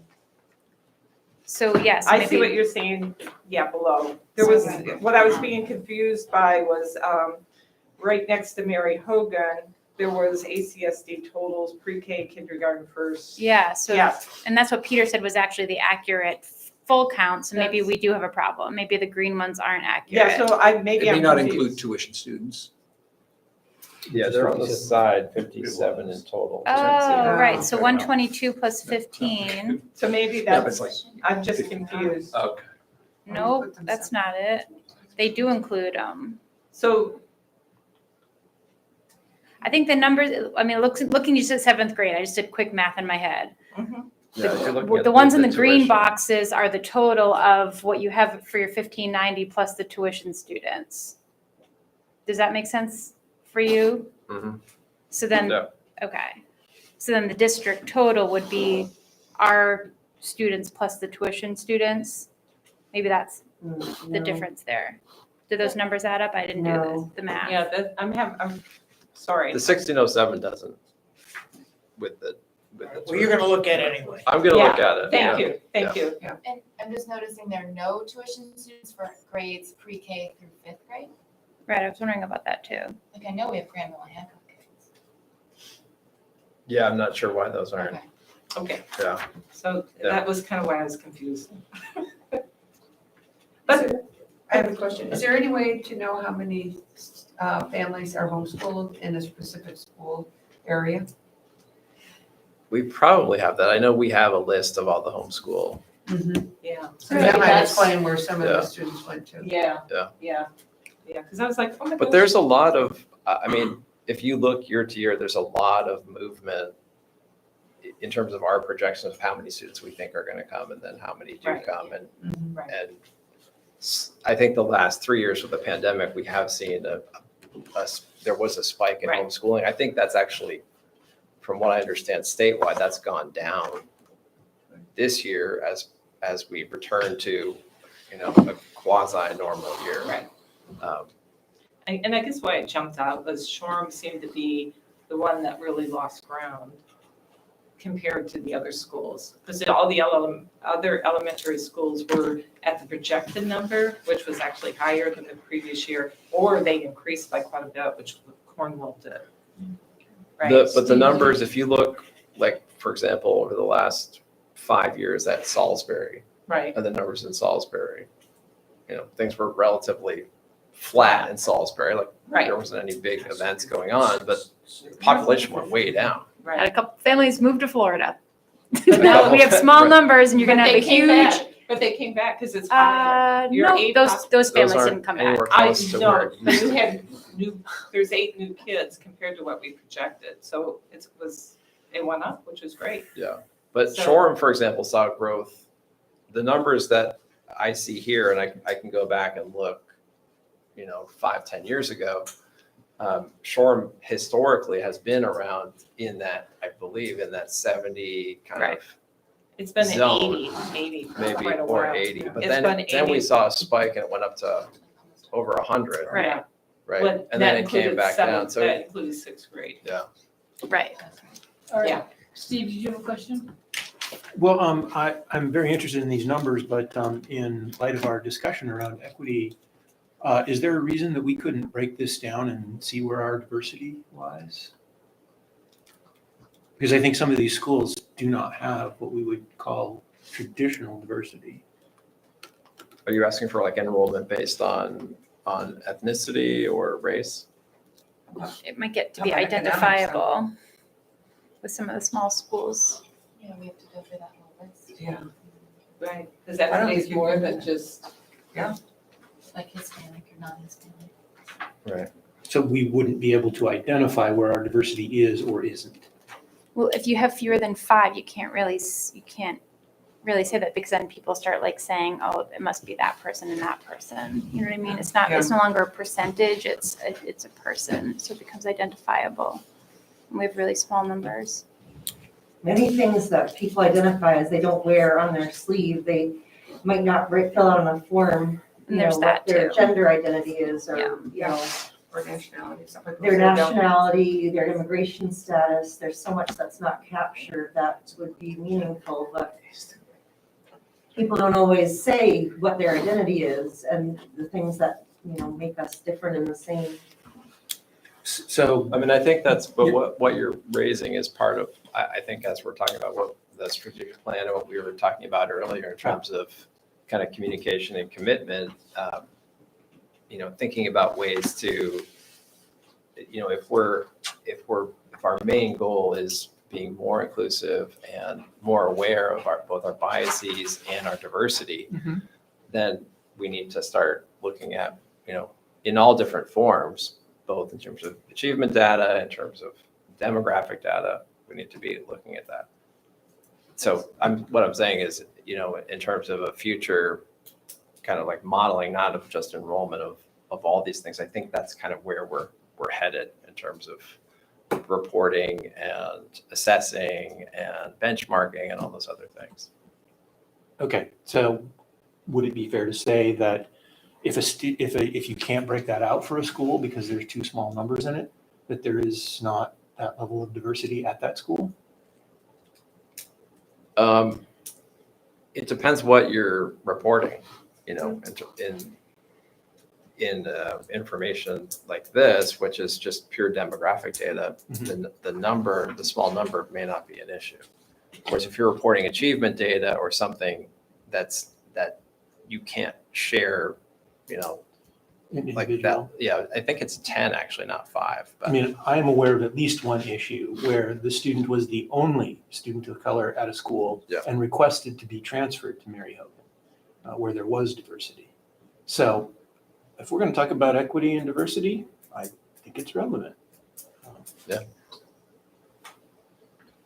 Also, other questions? We'll take 2 more questions and then let's move on from enrollment.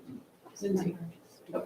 I just want to address the question about also diversity in especially smaller schools where it's like literally 2 people. Yeah. Like, and then like sending out like a survey or something like that, it becomes like it's 2 people, you know, and also especially with stuff like it's different in terms of like socioeconomic status where the things might be a lot more varied within different schools versus like immigration status especially, which is really, and that's where I think outreach would be important because immigration status, like a lot of those kids, like if you're asking kids and not parents, like a lot of those kids will not say. And there's a good reason for that, and they will not say immigration status of them or their parents.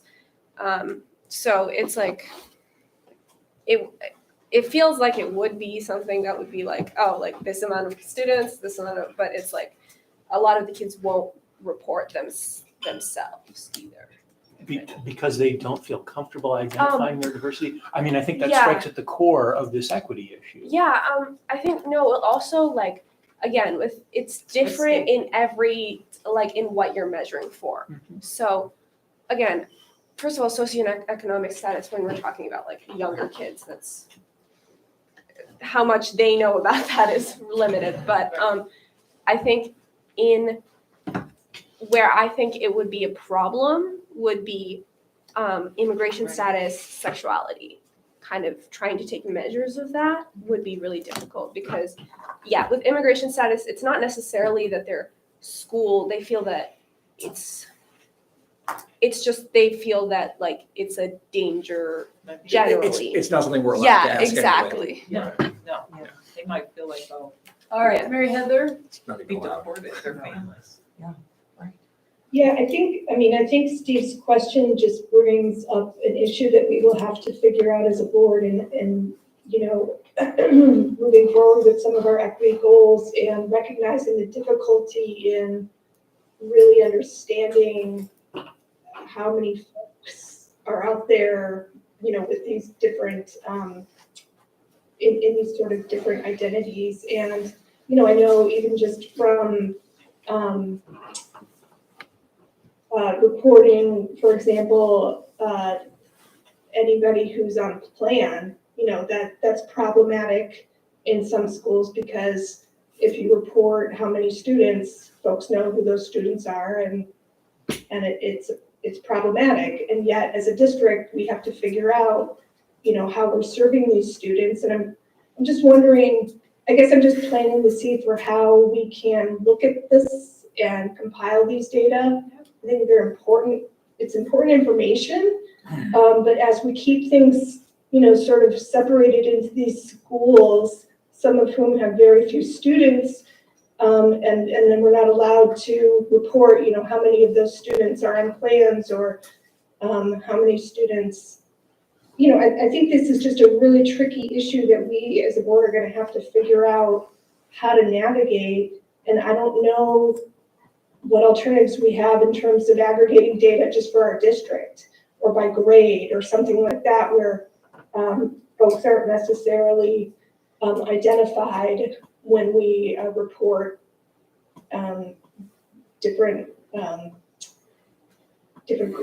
necessarily report, but when we're trying to discover the folks that we have and serve in our community, if that's making any sense. And I don't know, I guess, Peter, I don't know if the superintendents have talked about this issue. I mean, obviously, we're not the only district in the state that has small schools with, some diverse students and how we, how do we report on serving some of these different communities. So I don't know, I'm just curious what opportunities there are for us to try to address this issue. One thing that I think is important, so we do often aggregate data and look district-wide as opposed to at the school level. I think historically, we also have a culture, and it's a really caring culture, where we don't want to single any one community out or any one group of students out.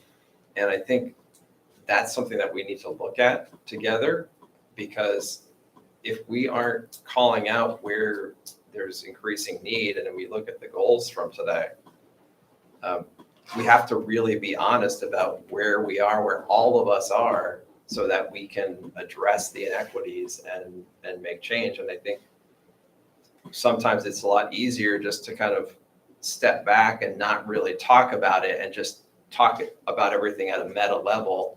And there are times for that, but I think where we're headed is really looking at where the inequities lie, where the need is, and really leaning into it. Mm-hmm. Well, I guess I would just say there's your work and the leader's work, and then there's our work, right? So our work is very public, and our work, because of that, we may not, as board members, be privileged to some of that data because it therefore needs to be public. And that's not to say that the leadership team can't, and you probably already do have the data that you need to identify, those concerns and be able to address the needs and assess the needs, right? And that's, where that's part of, I think, what the strategic plan and why we may need to know what numbers are we looking at and where are the greatest needs, because if we're going to be implementing something, we then need to, assess if it's been successful or not. And that just might be for us to say we need to do this, and it might be for central office to then look at the numbers and just say, yes, we were successful, or no, we weren't. And we might not be able to have all the data. The place that it goes public is the allocation of resources. Mm-hmm. And then we just have to know that you put it where you know and you needed it. Yeah. Last one, Barb. Okay. Did the Hanover study give us, I mean, we saw a summary of the assessment, but I guess, and maybe I was confused, I thought some of the work that they would be doing would be helping to identify, where we have issues as well and need to address them. Did any of their work really help drill down on that? Yeah, I mean, we got a lot of data that we haven't fully kind of sifted through Right, in terms of right. making it actionable. Yeah. But they did aggregate, we basically sent them all of our data and they provided a Right. view that we actually talked about with our leadership team. So that, I would assume would go into. That will be helpful, yeah. I mean, Yeah, yeah. that's not everything. I think True. our work right now, we've been talking, Caitlin and Nicole and I have been talking about how to build a data system that can really do what we want it to do. And so that's something that if I gave the two of them time to talk now, they could talk for a long time about it. It's like a real strong desire and something that we're going to be hoping to potentially utilize some ESSER funds to be able to have someone come in and help us to move that work forward. Okay, cool. That's what I would have. That's part and surmised. parcel of all of this, Yeah, yeah. yeah, that's what I would have surmised. Yeah.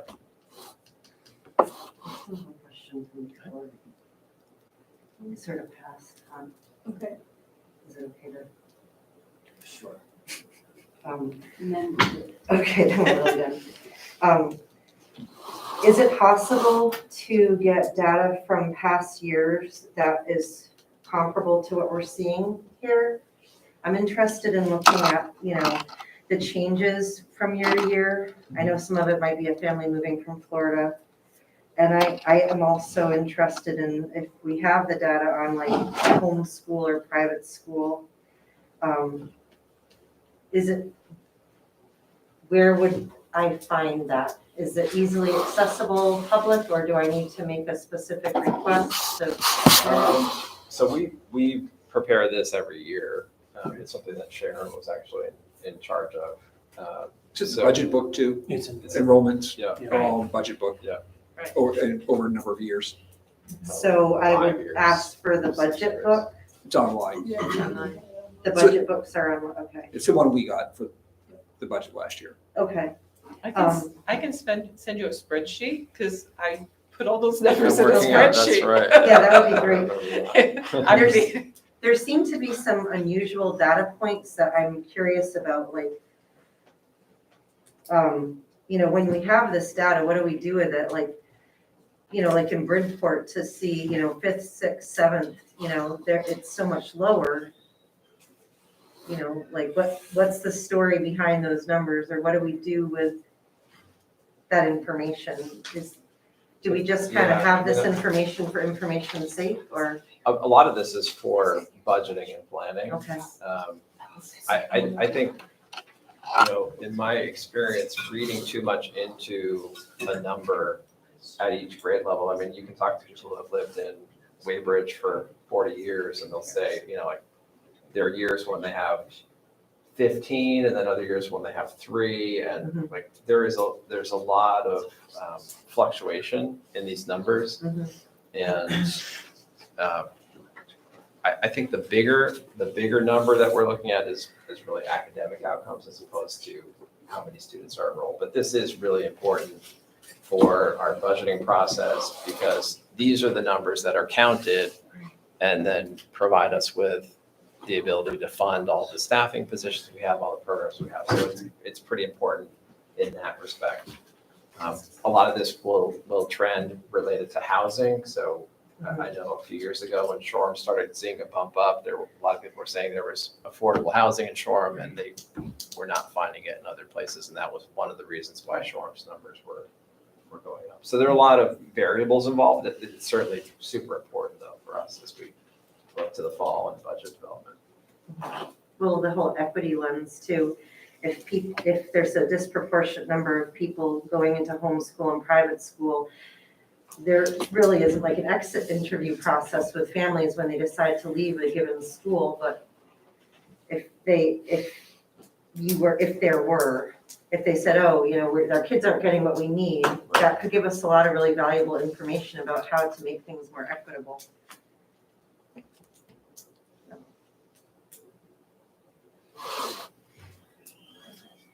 Thank you for letting me. Sorry, And if you don't find it, let me know. I can help. No, okay. Yeah. Sounds like Barb has some, I'll.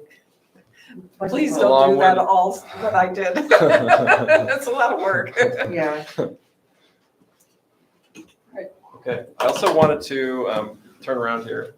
And first of all, thank Logan for all of his time, energy, effort, and heart as business manager.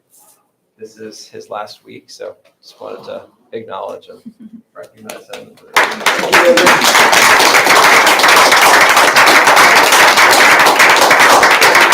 Celebrating him in-house later this week. Ooh.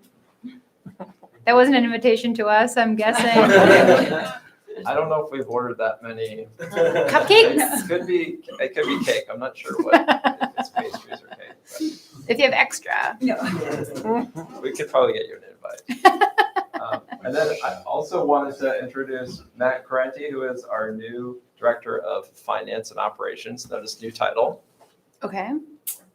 All right. I sent you all some information about Matt. Do you want to say a couple words? Sure. Yeah, I'm really looking forward to starting next week. It's a big transition for me away from a career in restaurant operations and small business, and looking forward to joining the education sector, getting to know you all better, and diving into the nitty gritty of finance and operations.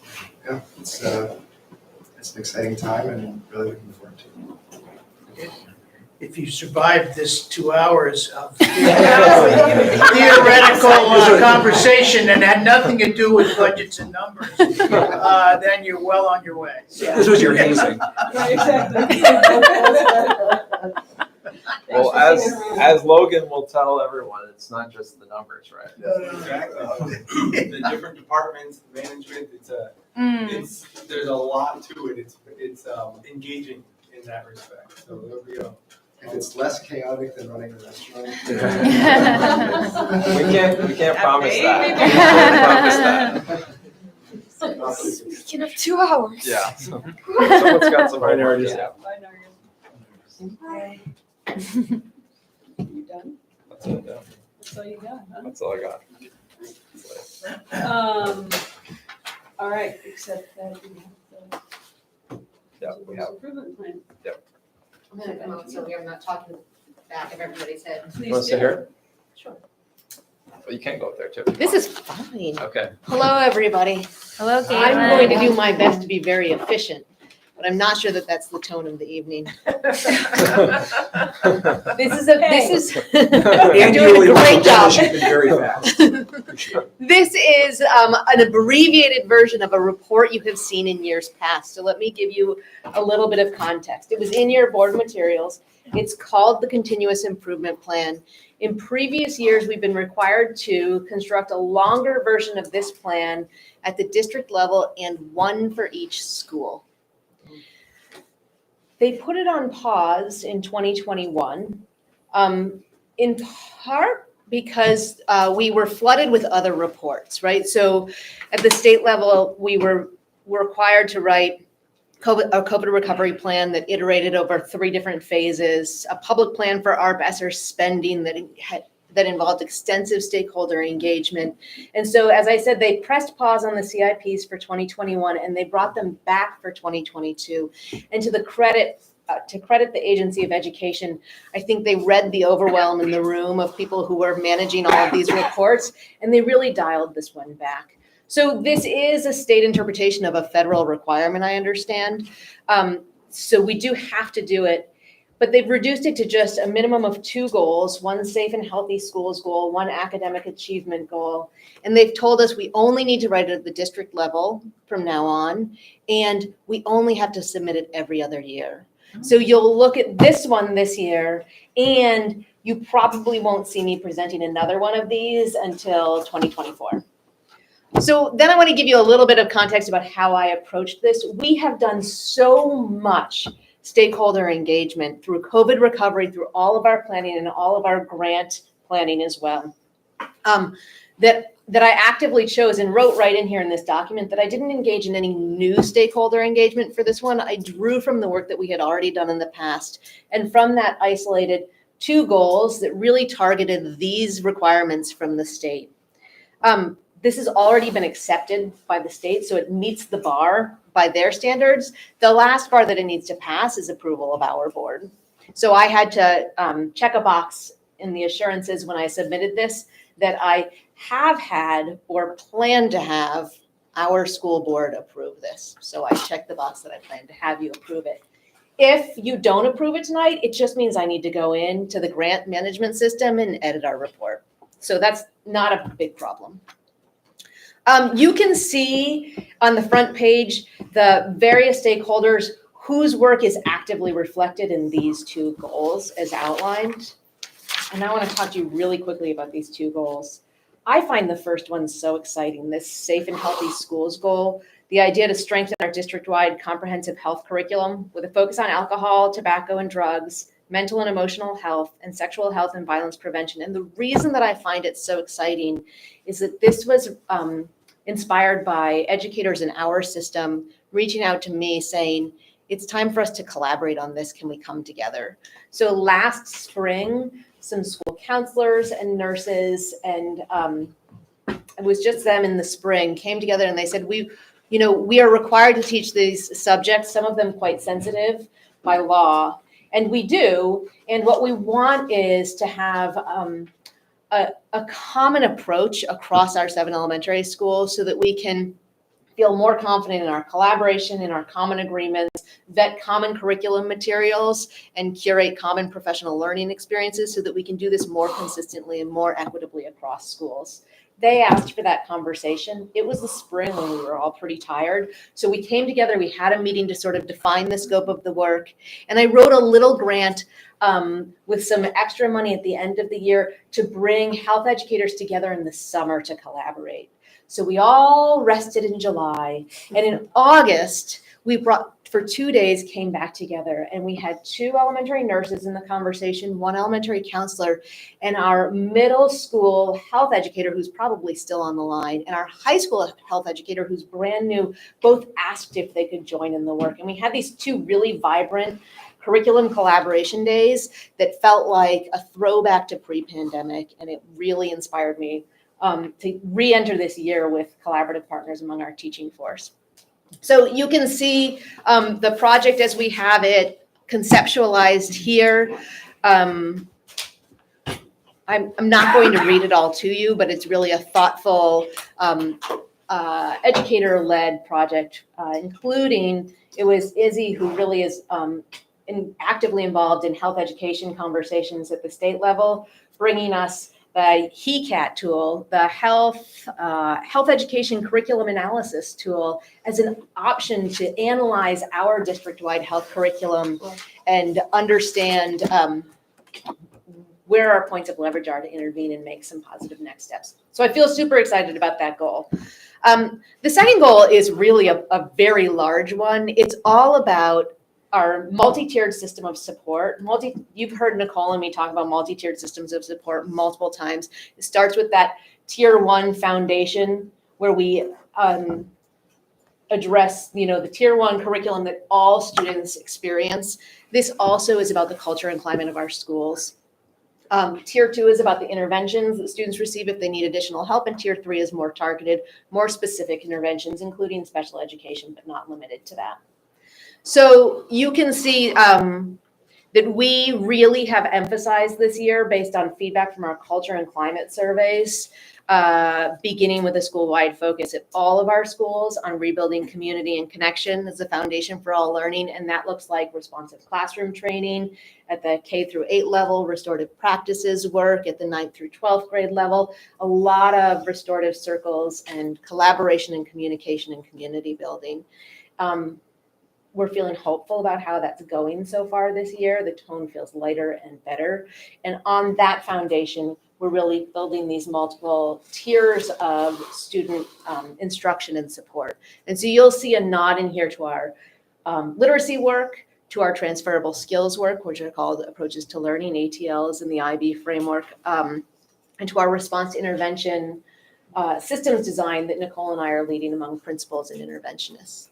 So those are the big goals for our CIP. You can see in here that we do qualify, I'm looking at page 4 here, for equity supports, but notice that the most recent data the Agency of Education is able to provide us for equity supports is from 2018, 2019. So that information is basically replicated from our last continuous improvement plan. Those numbers haven't changed because, I'm gonna make a guess, but I think it's a pretty good one. Our state testing was curtailed during the pandemic, and so there wasn't enough data to recalculate those equity scores. On the very last page, page 5, you can see a plan to reflect on these goals at various points and iterate forward. So these are just bites of the bigger work that we're doing that meet the bar for these continuous improvement plans according to the state at this point. Questions? Yeah. Just quick question. So you mentioned the nod to literacy. I know you've talked a lot about how that's been a focus over the last couple of years, and that how you were hoping math would become a focus soon, but then I don't see a nod to math. Is that, except for in the universal testing, whatever you said at the end? Yep. So when I thought about this afterwards, I didn't mention when we talked about math last time that we actually did have we had a significant turnover in our math instructional team at MUMS. Our high school team sent representatives this summer for some paid collaboration to support curriculum alignment and to select textbooks, which we funded with ESSER funds for our MUMS math curriculum. So we actually have done quite a lot of curriculum alignment work and materials work. At the middle level, the alignment goes through the high school level. So we have done some math work in recent years. I would say that the math will show up this year as a significant issue for us to address when we do our response to intervention systems design. We're going to see, because it exists in our system, that we have now literacy interventionists at every one of our schools, and math is not equitably represented across our schools. And so it's going to rise as an issue through that work at least. The Bridges curriculum that we use across our K-5 schools, I think they've dabbled in pre-K, but we haven't ever required that usage in pre-K. So that Bridges curriculum just released a new version. I would say that it doesn't feel like the most urgent thing to quickly adapt from version 2 to version 3, but we see that on the horizon, and it is an opening over the next couple of years to send people to updated training in Bridges and get updated curriculum materials, which would be a reinvestment in that tier 1 curriculum. That's as far as we've gotten with our math planning at this point. And I would say that, related to your comment about literacy interventionists and the focus on literacy and not having as many, we have some math intervention, but not nearly as much, that as we build this budget and we look ahead to the post-ESSER world, that's something that we're going to have to contend with, is what is the model that we feel is going to impact, most effectively and efficiently, with the inability to just kind of keep hiring interventionists with this additional ESSER funding. So this is something we're going to definitely have to look at. Yeah, thank you. And thank you for asking that, because that was exactly where I was going as well.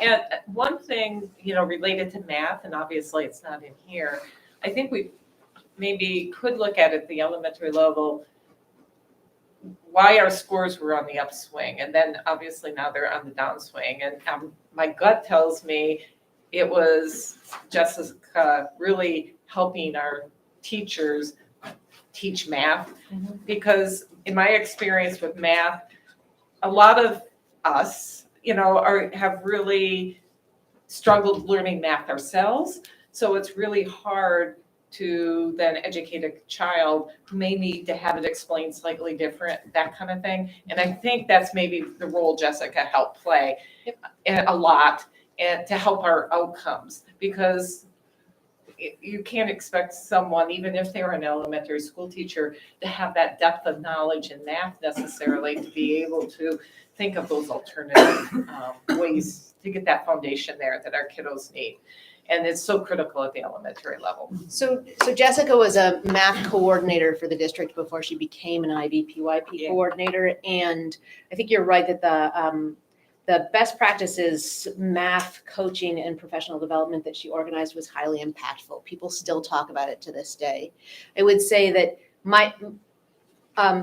I was just chatting with with our PYP coordinators this morning about the need for approach to math and also this rollout of the new Bridges curriculum. And the conversation as they raised it was, it's not so much that we need to adopt the new Bridges, which is just, it's a program. That's fine. We do want to stay current with the program, but the higher impact professional development is probably really a look at mathematical mindsets and mathematical thinking. So I do want you to remember that we did float the idea of a math coordinator in our public plan for ARPS spending, and the pushback was we don't want more people working outside of the classroom. We want more people working directly with students. And so we instead turned that into an interventionist, which is also a really important position. I'm not saying we shouldn't have done that, but we are going to, as Peter said, have to make choices about what are the positions that we fund and how do we invest in moving math forward in the years to come. Mary Heather's. Mary Heather. I think my question is kind of a related follow-up to what Peter and Caitlin have been saying. I'm curious how our current shortages, particularly with supporting paraprofessionals, how you all see that impacting the goals that you have laid out in this document. I would say our shortage of paraprofessionals, the place that they would impact these two goals are in that very foundational culture and climate aspect, and a sense of teachers or schools feeling stretched thin because they're understaffed. I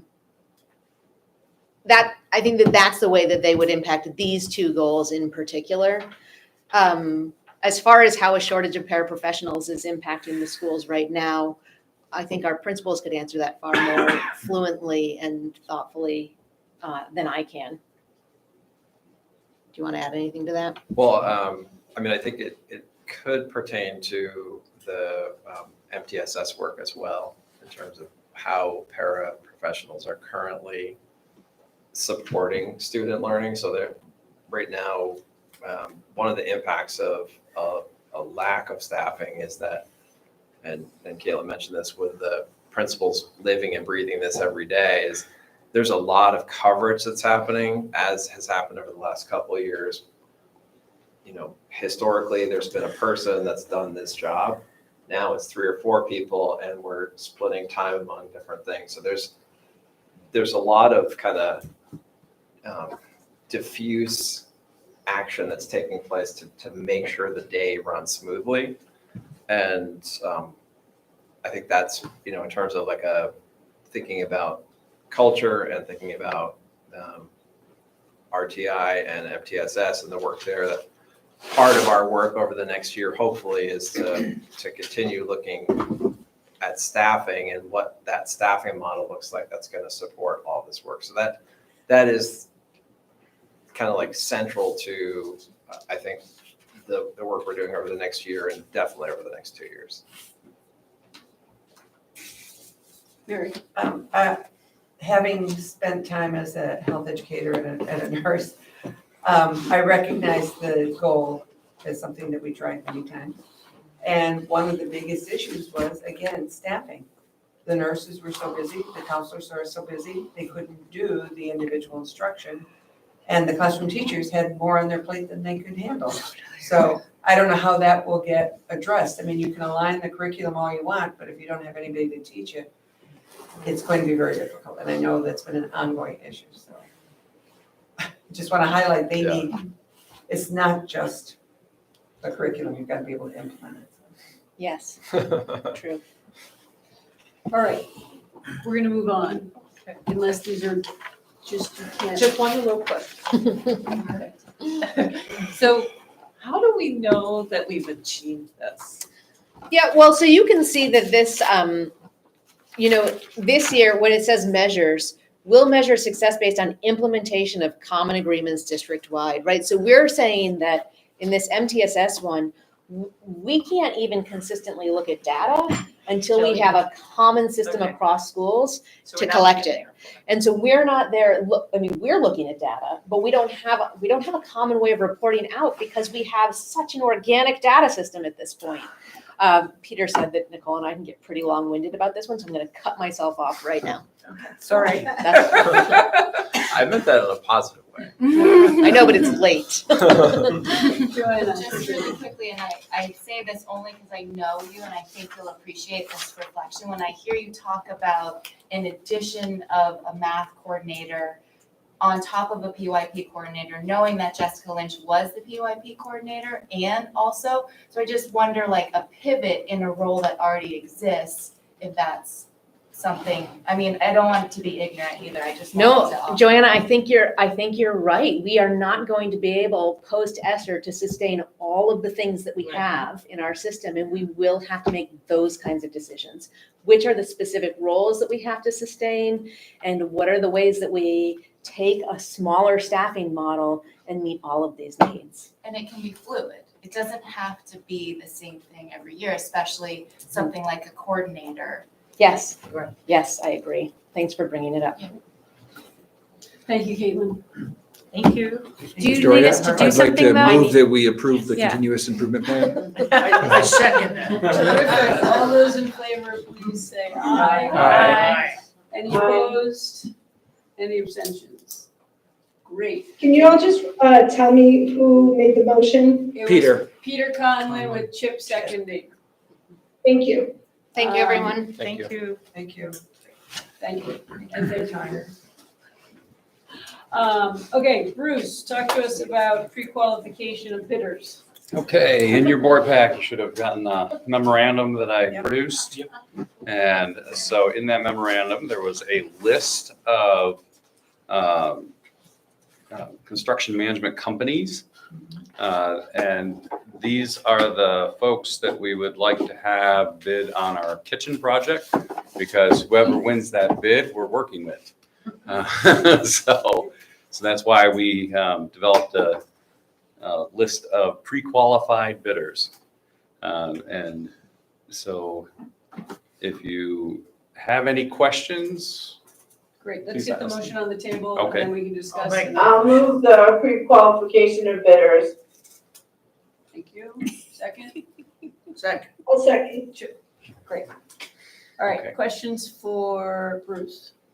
Just, so I was just a little confused. I thought we already did the cafeteria project. Is this different? So what did we do? Oh, I- we've assigned the funds to it, and we've Okay. done all the design work, but the work Oh, we is did, we haven't not- done the no. work. The Oh, work is, gosh, I the thought work we is coming, somehow did. yeah. For Oh, some no. reason, I thought, Fast if it- Right, just- The work okay, is on the sorry, way. Yeah, sorry. work is on the way. Yep. Okay, Good question, though. Chip? Just briefly, when, most of the time we put things out to bid, we're gonna accept the lowest bidder, having known that any of them can do the job in the way we want it to be done, right? So that's sort of what you're, Yeah, so when we know it's gonna be over a $500,000 project, we have to accept the lowest bid unless it's within 1% of the competitive bid. And so the law requires us, since we're doing a construction management style project, the law requires us to pre-qualify our construction manager companies. Right. So we'll come back to you at a November meeting with these companies will come back to us with bids. And at one of those meetings in November, we'll have to have you approve. so it's the bid. not that, just to be clear, you sent information to these Yes. companies. Those who didn't respond or didn't complete it or whatever aren't in the mix now. But Correct. it's not like XYZ can call you up and say, I'm gonna bid whatever on this, and they've not been Yes, we publicly advertised Okay. for just this so the board process. understands Yes. that particular difference, because there's times when we've not taken the lowest bid on things like tractors or Oh, other things. correct. Because of other extenuating balancing. Yeah, correct. So the list of approved bidders here are the only companies who can bid on this. Great, so we have a motion on the table. Are any other questions or comments? All those in favor, please say aye. Aye. Aye. Any opposed? Any abstentions? Great. We've approved the bids. Thank you. You survived the meeting too, so, yeah, thank you. It gives me good insight into what Yeah, I know. happened. Oh, that's kind of Makes good. me All right, what's that? Suzanne's not- Okay. VHI proxy memo. So this is the VHI annual meeting, happens in the middle of October. And every year, we basically give them permission for their board to, in essence, vote for us. So that's what we're doing tonight. Does anyone have any questions about? So nobody's volunteering to go to the VHI board meeting? Or annual meeting? Suzanne? I will actually be at that VHI meeting. Hey. I'm the representative from the Career Center, so just the same. So does that mean that we could We could, allocate her as our? Representing two places? I don't know how to- I don't know if you can That's a represent good two question. boards at one time. I I think don't know. Why not? That would be a question we should ask, but I mean, if we can, I'm more than willing to do it. I think we vote proxy. there are no action items. It says. Right, there's also no action items, so it Oh, really, sorry. All right. doesn't, sort of a moot point, I would say. So, and I don't see anything. I thought before there was like a list of the topics. Yeah, there, I don't see, do I not have the whole thing? I only have like a This is memo. what we got. That's all we This is the got. memo. No, what we have is just the backing documents that we fill out. There's nothing on them. In past years, haven't we had something where it's like, here's the thing that we're gonna say and here's We've our. had resolutions Yeah. and things Yeah. like that. That's VSBA. That's Yeah. different? Usually more Yeah. than. What do we recommend? Like, I don't want They- somebody to be a they're proxy actually- for someone It to says in been. here that they're not taking any action, so they're actually This not- is just a perfunctory. it's just, yeah, they're not actually voting on anything, but we have to do this, They're fulfilling their requirement, right, Basically, which yeah. forces us to then fulfill. take a little vote and sign a paper. So that being said, can I get a motion? Sure, I'll move that we just sign the proxy, letting them act on our behalf. Yeah, I act on our behalf. Yes. I'll second. Thank you, Barb. Suzanne? The resolutions were actually read at the VSBA board trainings that were held throughout the month of September. And I know that Jamie was at our training session and they were read then. They were in the materials for anybody that registered that evening. I don't happen to have it handy enough to pull up, but they were all read. But wasn't that for VSBA or was that for VHI? It was VSBA and VI did not have any that I'm aware of. Okay, good. So we're consistent. That's saying the same thing. Okay. So we have a motion and it's been seconded. All those in favor, please say aye. Aye. Aye. Any opposed? Any abstentions? Great. All right, we have Sorry, designated Victoria, VHI can as you a please, proxy. I just want to get the record right. Peter, can you just repeat the motion that you made? Sure. I move that we authorize the VHI board to act on our behalf via proxy. Thank you. All right, discussion, committee updates. I think, because of time, let's just do the ad hoc committee update, unless any chairs have other very pressing matters. I only want to say, for the policy committee, we're meeting at the central office on Wednesday afternoon instead of here because of another meeting going in. Will we have Zoom connection? We should have. We do have a Zoom connection. I can't make it. You're going to be on Zoom? Okay, great. Thank you, that's all. And I will be there, Mary. Yeah, so it'll be Jamie, Peter, and Kate. So Suzanne, you're chair of ad hoc, correct? Yes. Can you give us a little update? So, the ad hoc committee, which is myself, Mary Heather, Joanna, Steve Borzak, and Barb. We have met twice. We researched and started to compile various SDs across Vermont and their language and respective articles pertaining to how schools can be closed, if they included any in their original articles. We've also asked Dr. Burrows to ask superintendents whose districts have held votes to change their articles related to school closure for what their current language is. We're finding that as votes occur, no one is keeping track of any of the changes that are going on, so it's really hard to find the language. So the breadth of chapter article language in regards to school closure spans the swing of a pendulum from there's no voted on language to the language that wades into policy. We will meet again next week and possibly may be able to wrap up our work then. The other piece that we found interesting is that Act 46 does not spell out any language in regard to time limits for school closures. In fact, it states that it's not about school closures, but about sharing resources. But as a committee, we do have a couple of questions for the board. We are wondering, what does the board see as our timeline for completion? So we meet again next week, and if we're not done, you know, do you want us done by the next board meeting or what? How does the board wish for our group to present its findings? Right now, we are developing some spreadsheets with languages that are compiled or compiling in groups based on the type of language.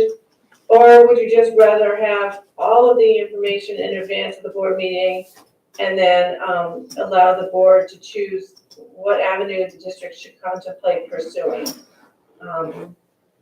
So we're kind of looking to you for final direction on how you want our work presented and what our timeline should be.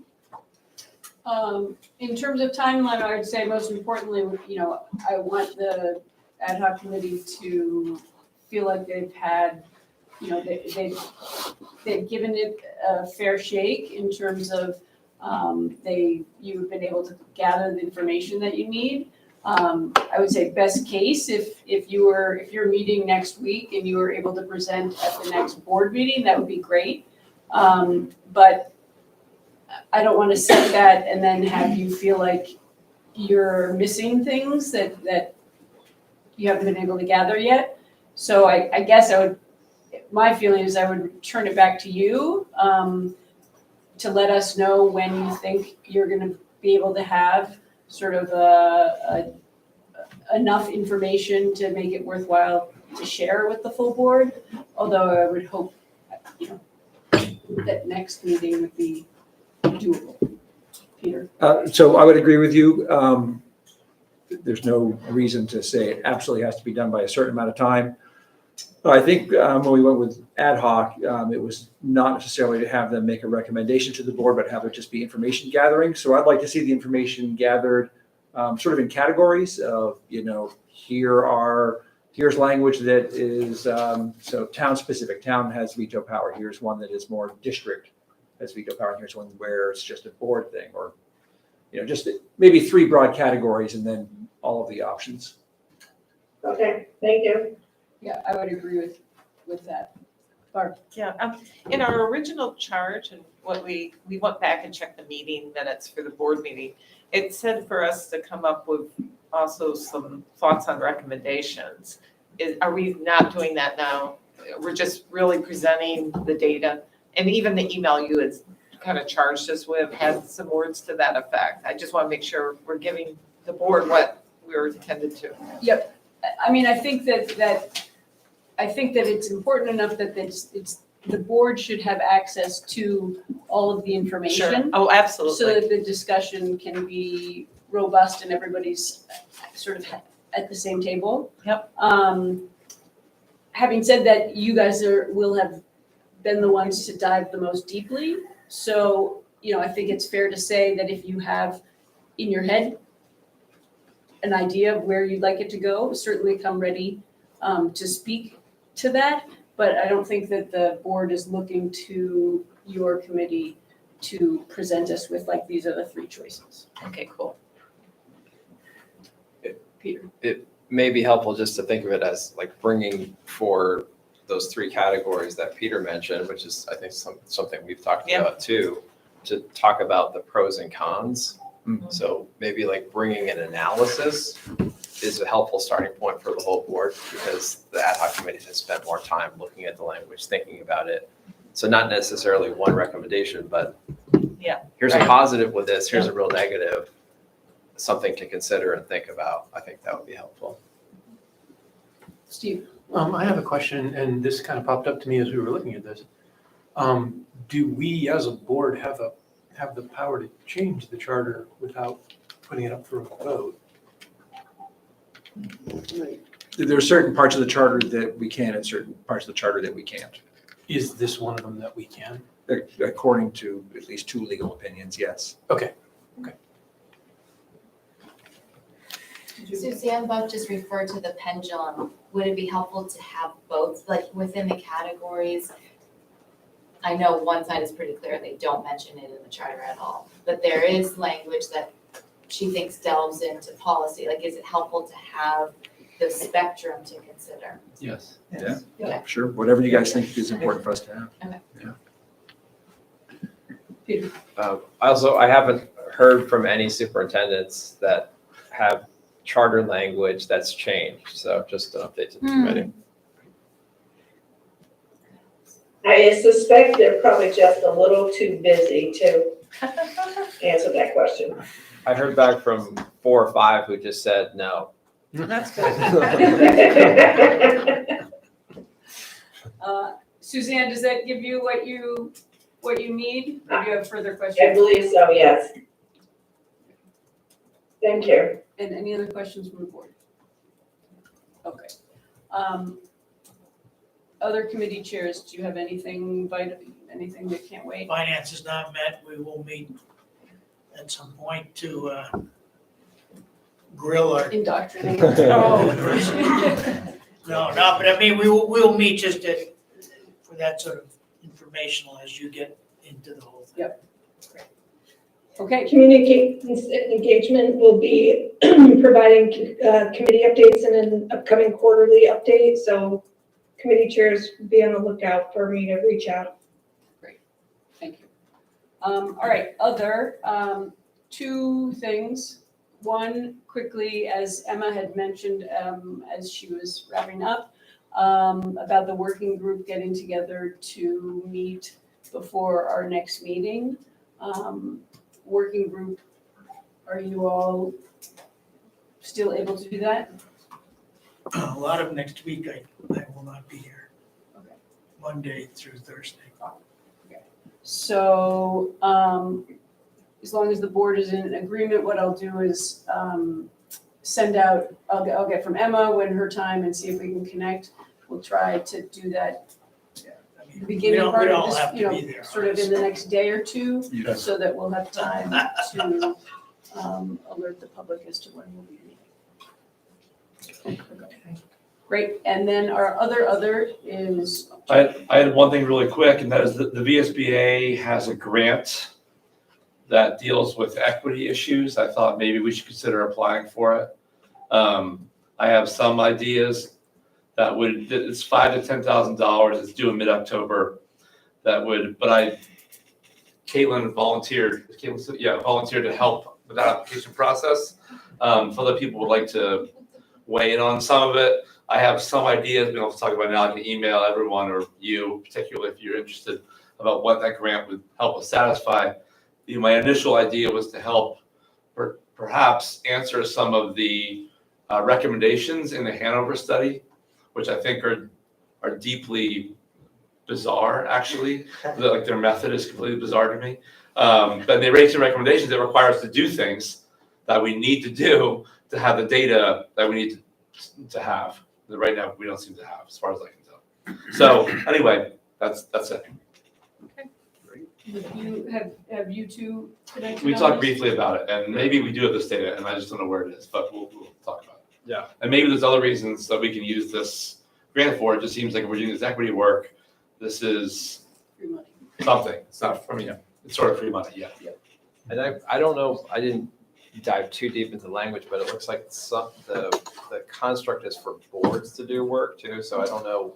So like applications can be submitted by, I think, individuals, sort of, but with board approval. Okay. So maybe, I don't know how to get that except from asking everyone, but it seems like it may be interesting to some people. Doesn't have to be interesting to everyone, I don't think. I don't know. Caitlin, do you know anything about this grant? Only what you sent me, Jamie, and I read through it, I mean, I've heard about it in meetings with the VSBA. Okay. And they had a couple different grants, I don't know if this is the second one. Okay. From what I read in the grant, it looked like it was for boards to do work together on equity. Like to engage a trainer or to engage For in, us. professional I think development, I would love that. Really? Yeah. Can I ask in order that you two connect Yeah. love to? That's not what this says, but anyway, we can connect about it, So yeah. that Jamie can share ideas But that and could be and you all Reason can to use it. figure out how we could best take advantage of it. Yeah. Great. Thank you, Jamie. Does anybody have any Just other? Just one little thing.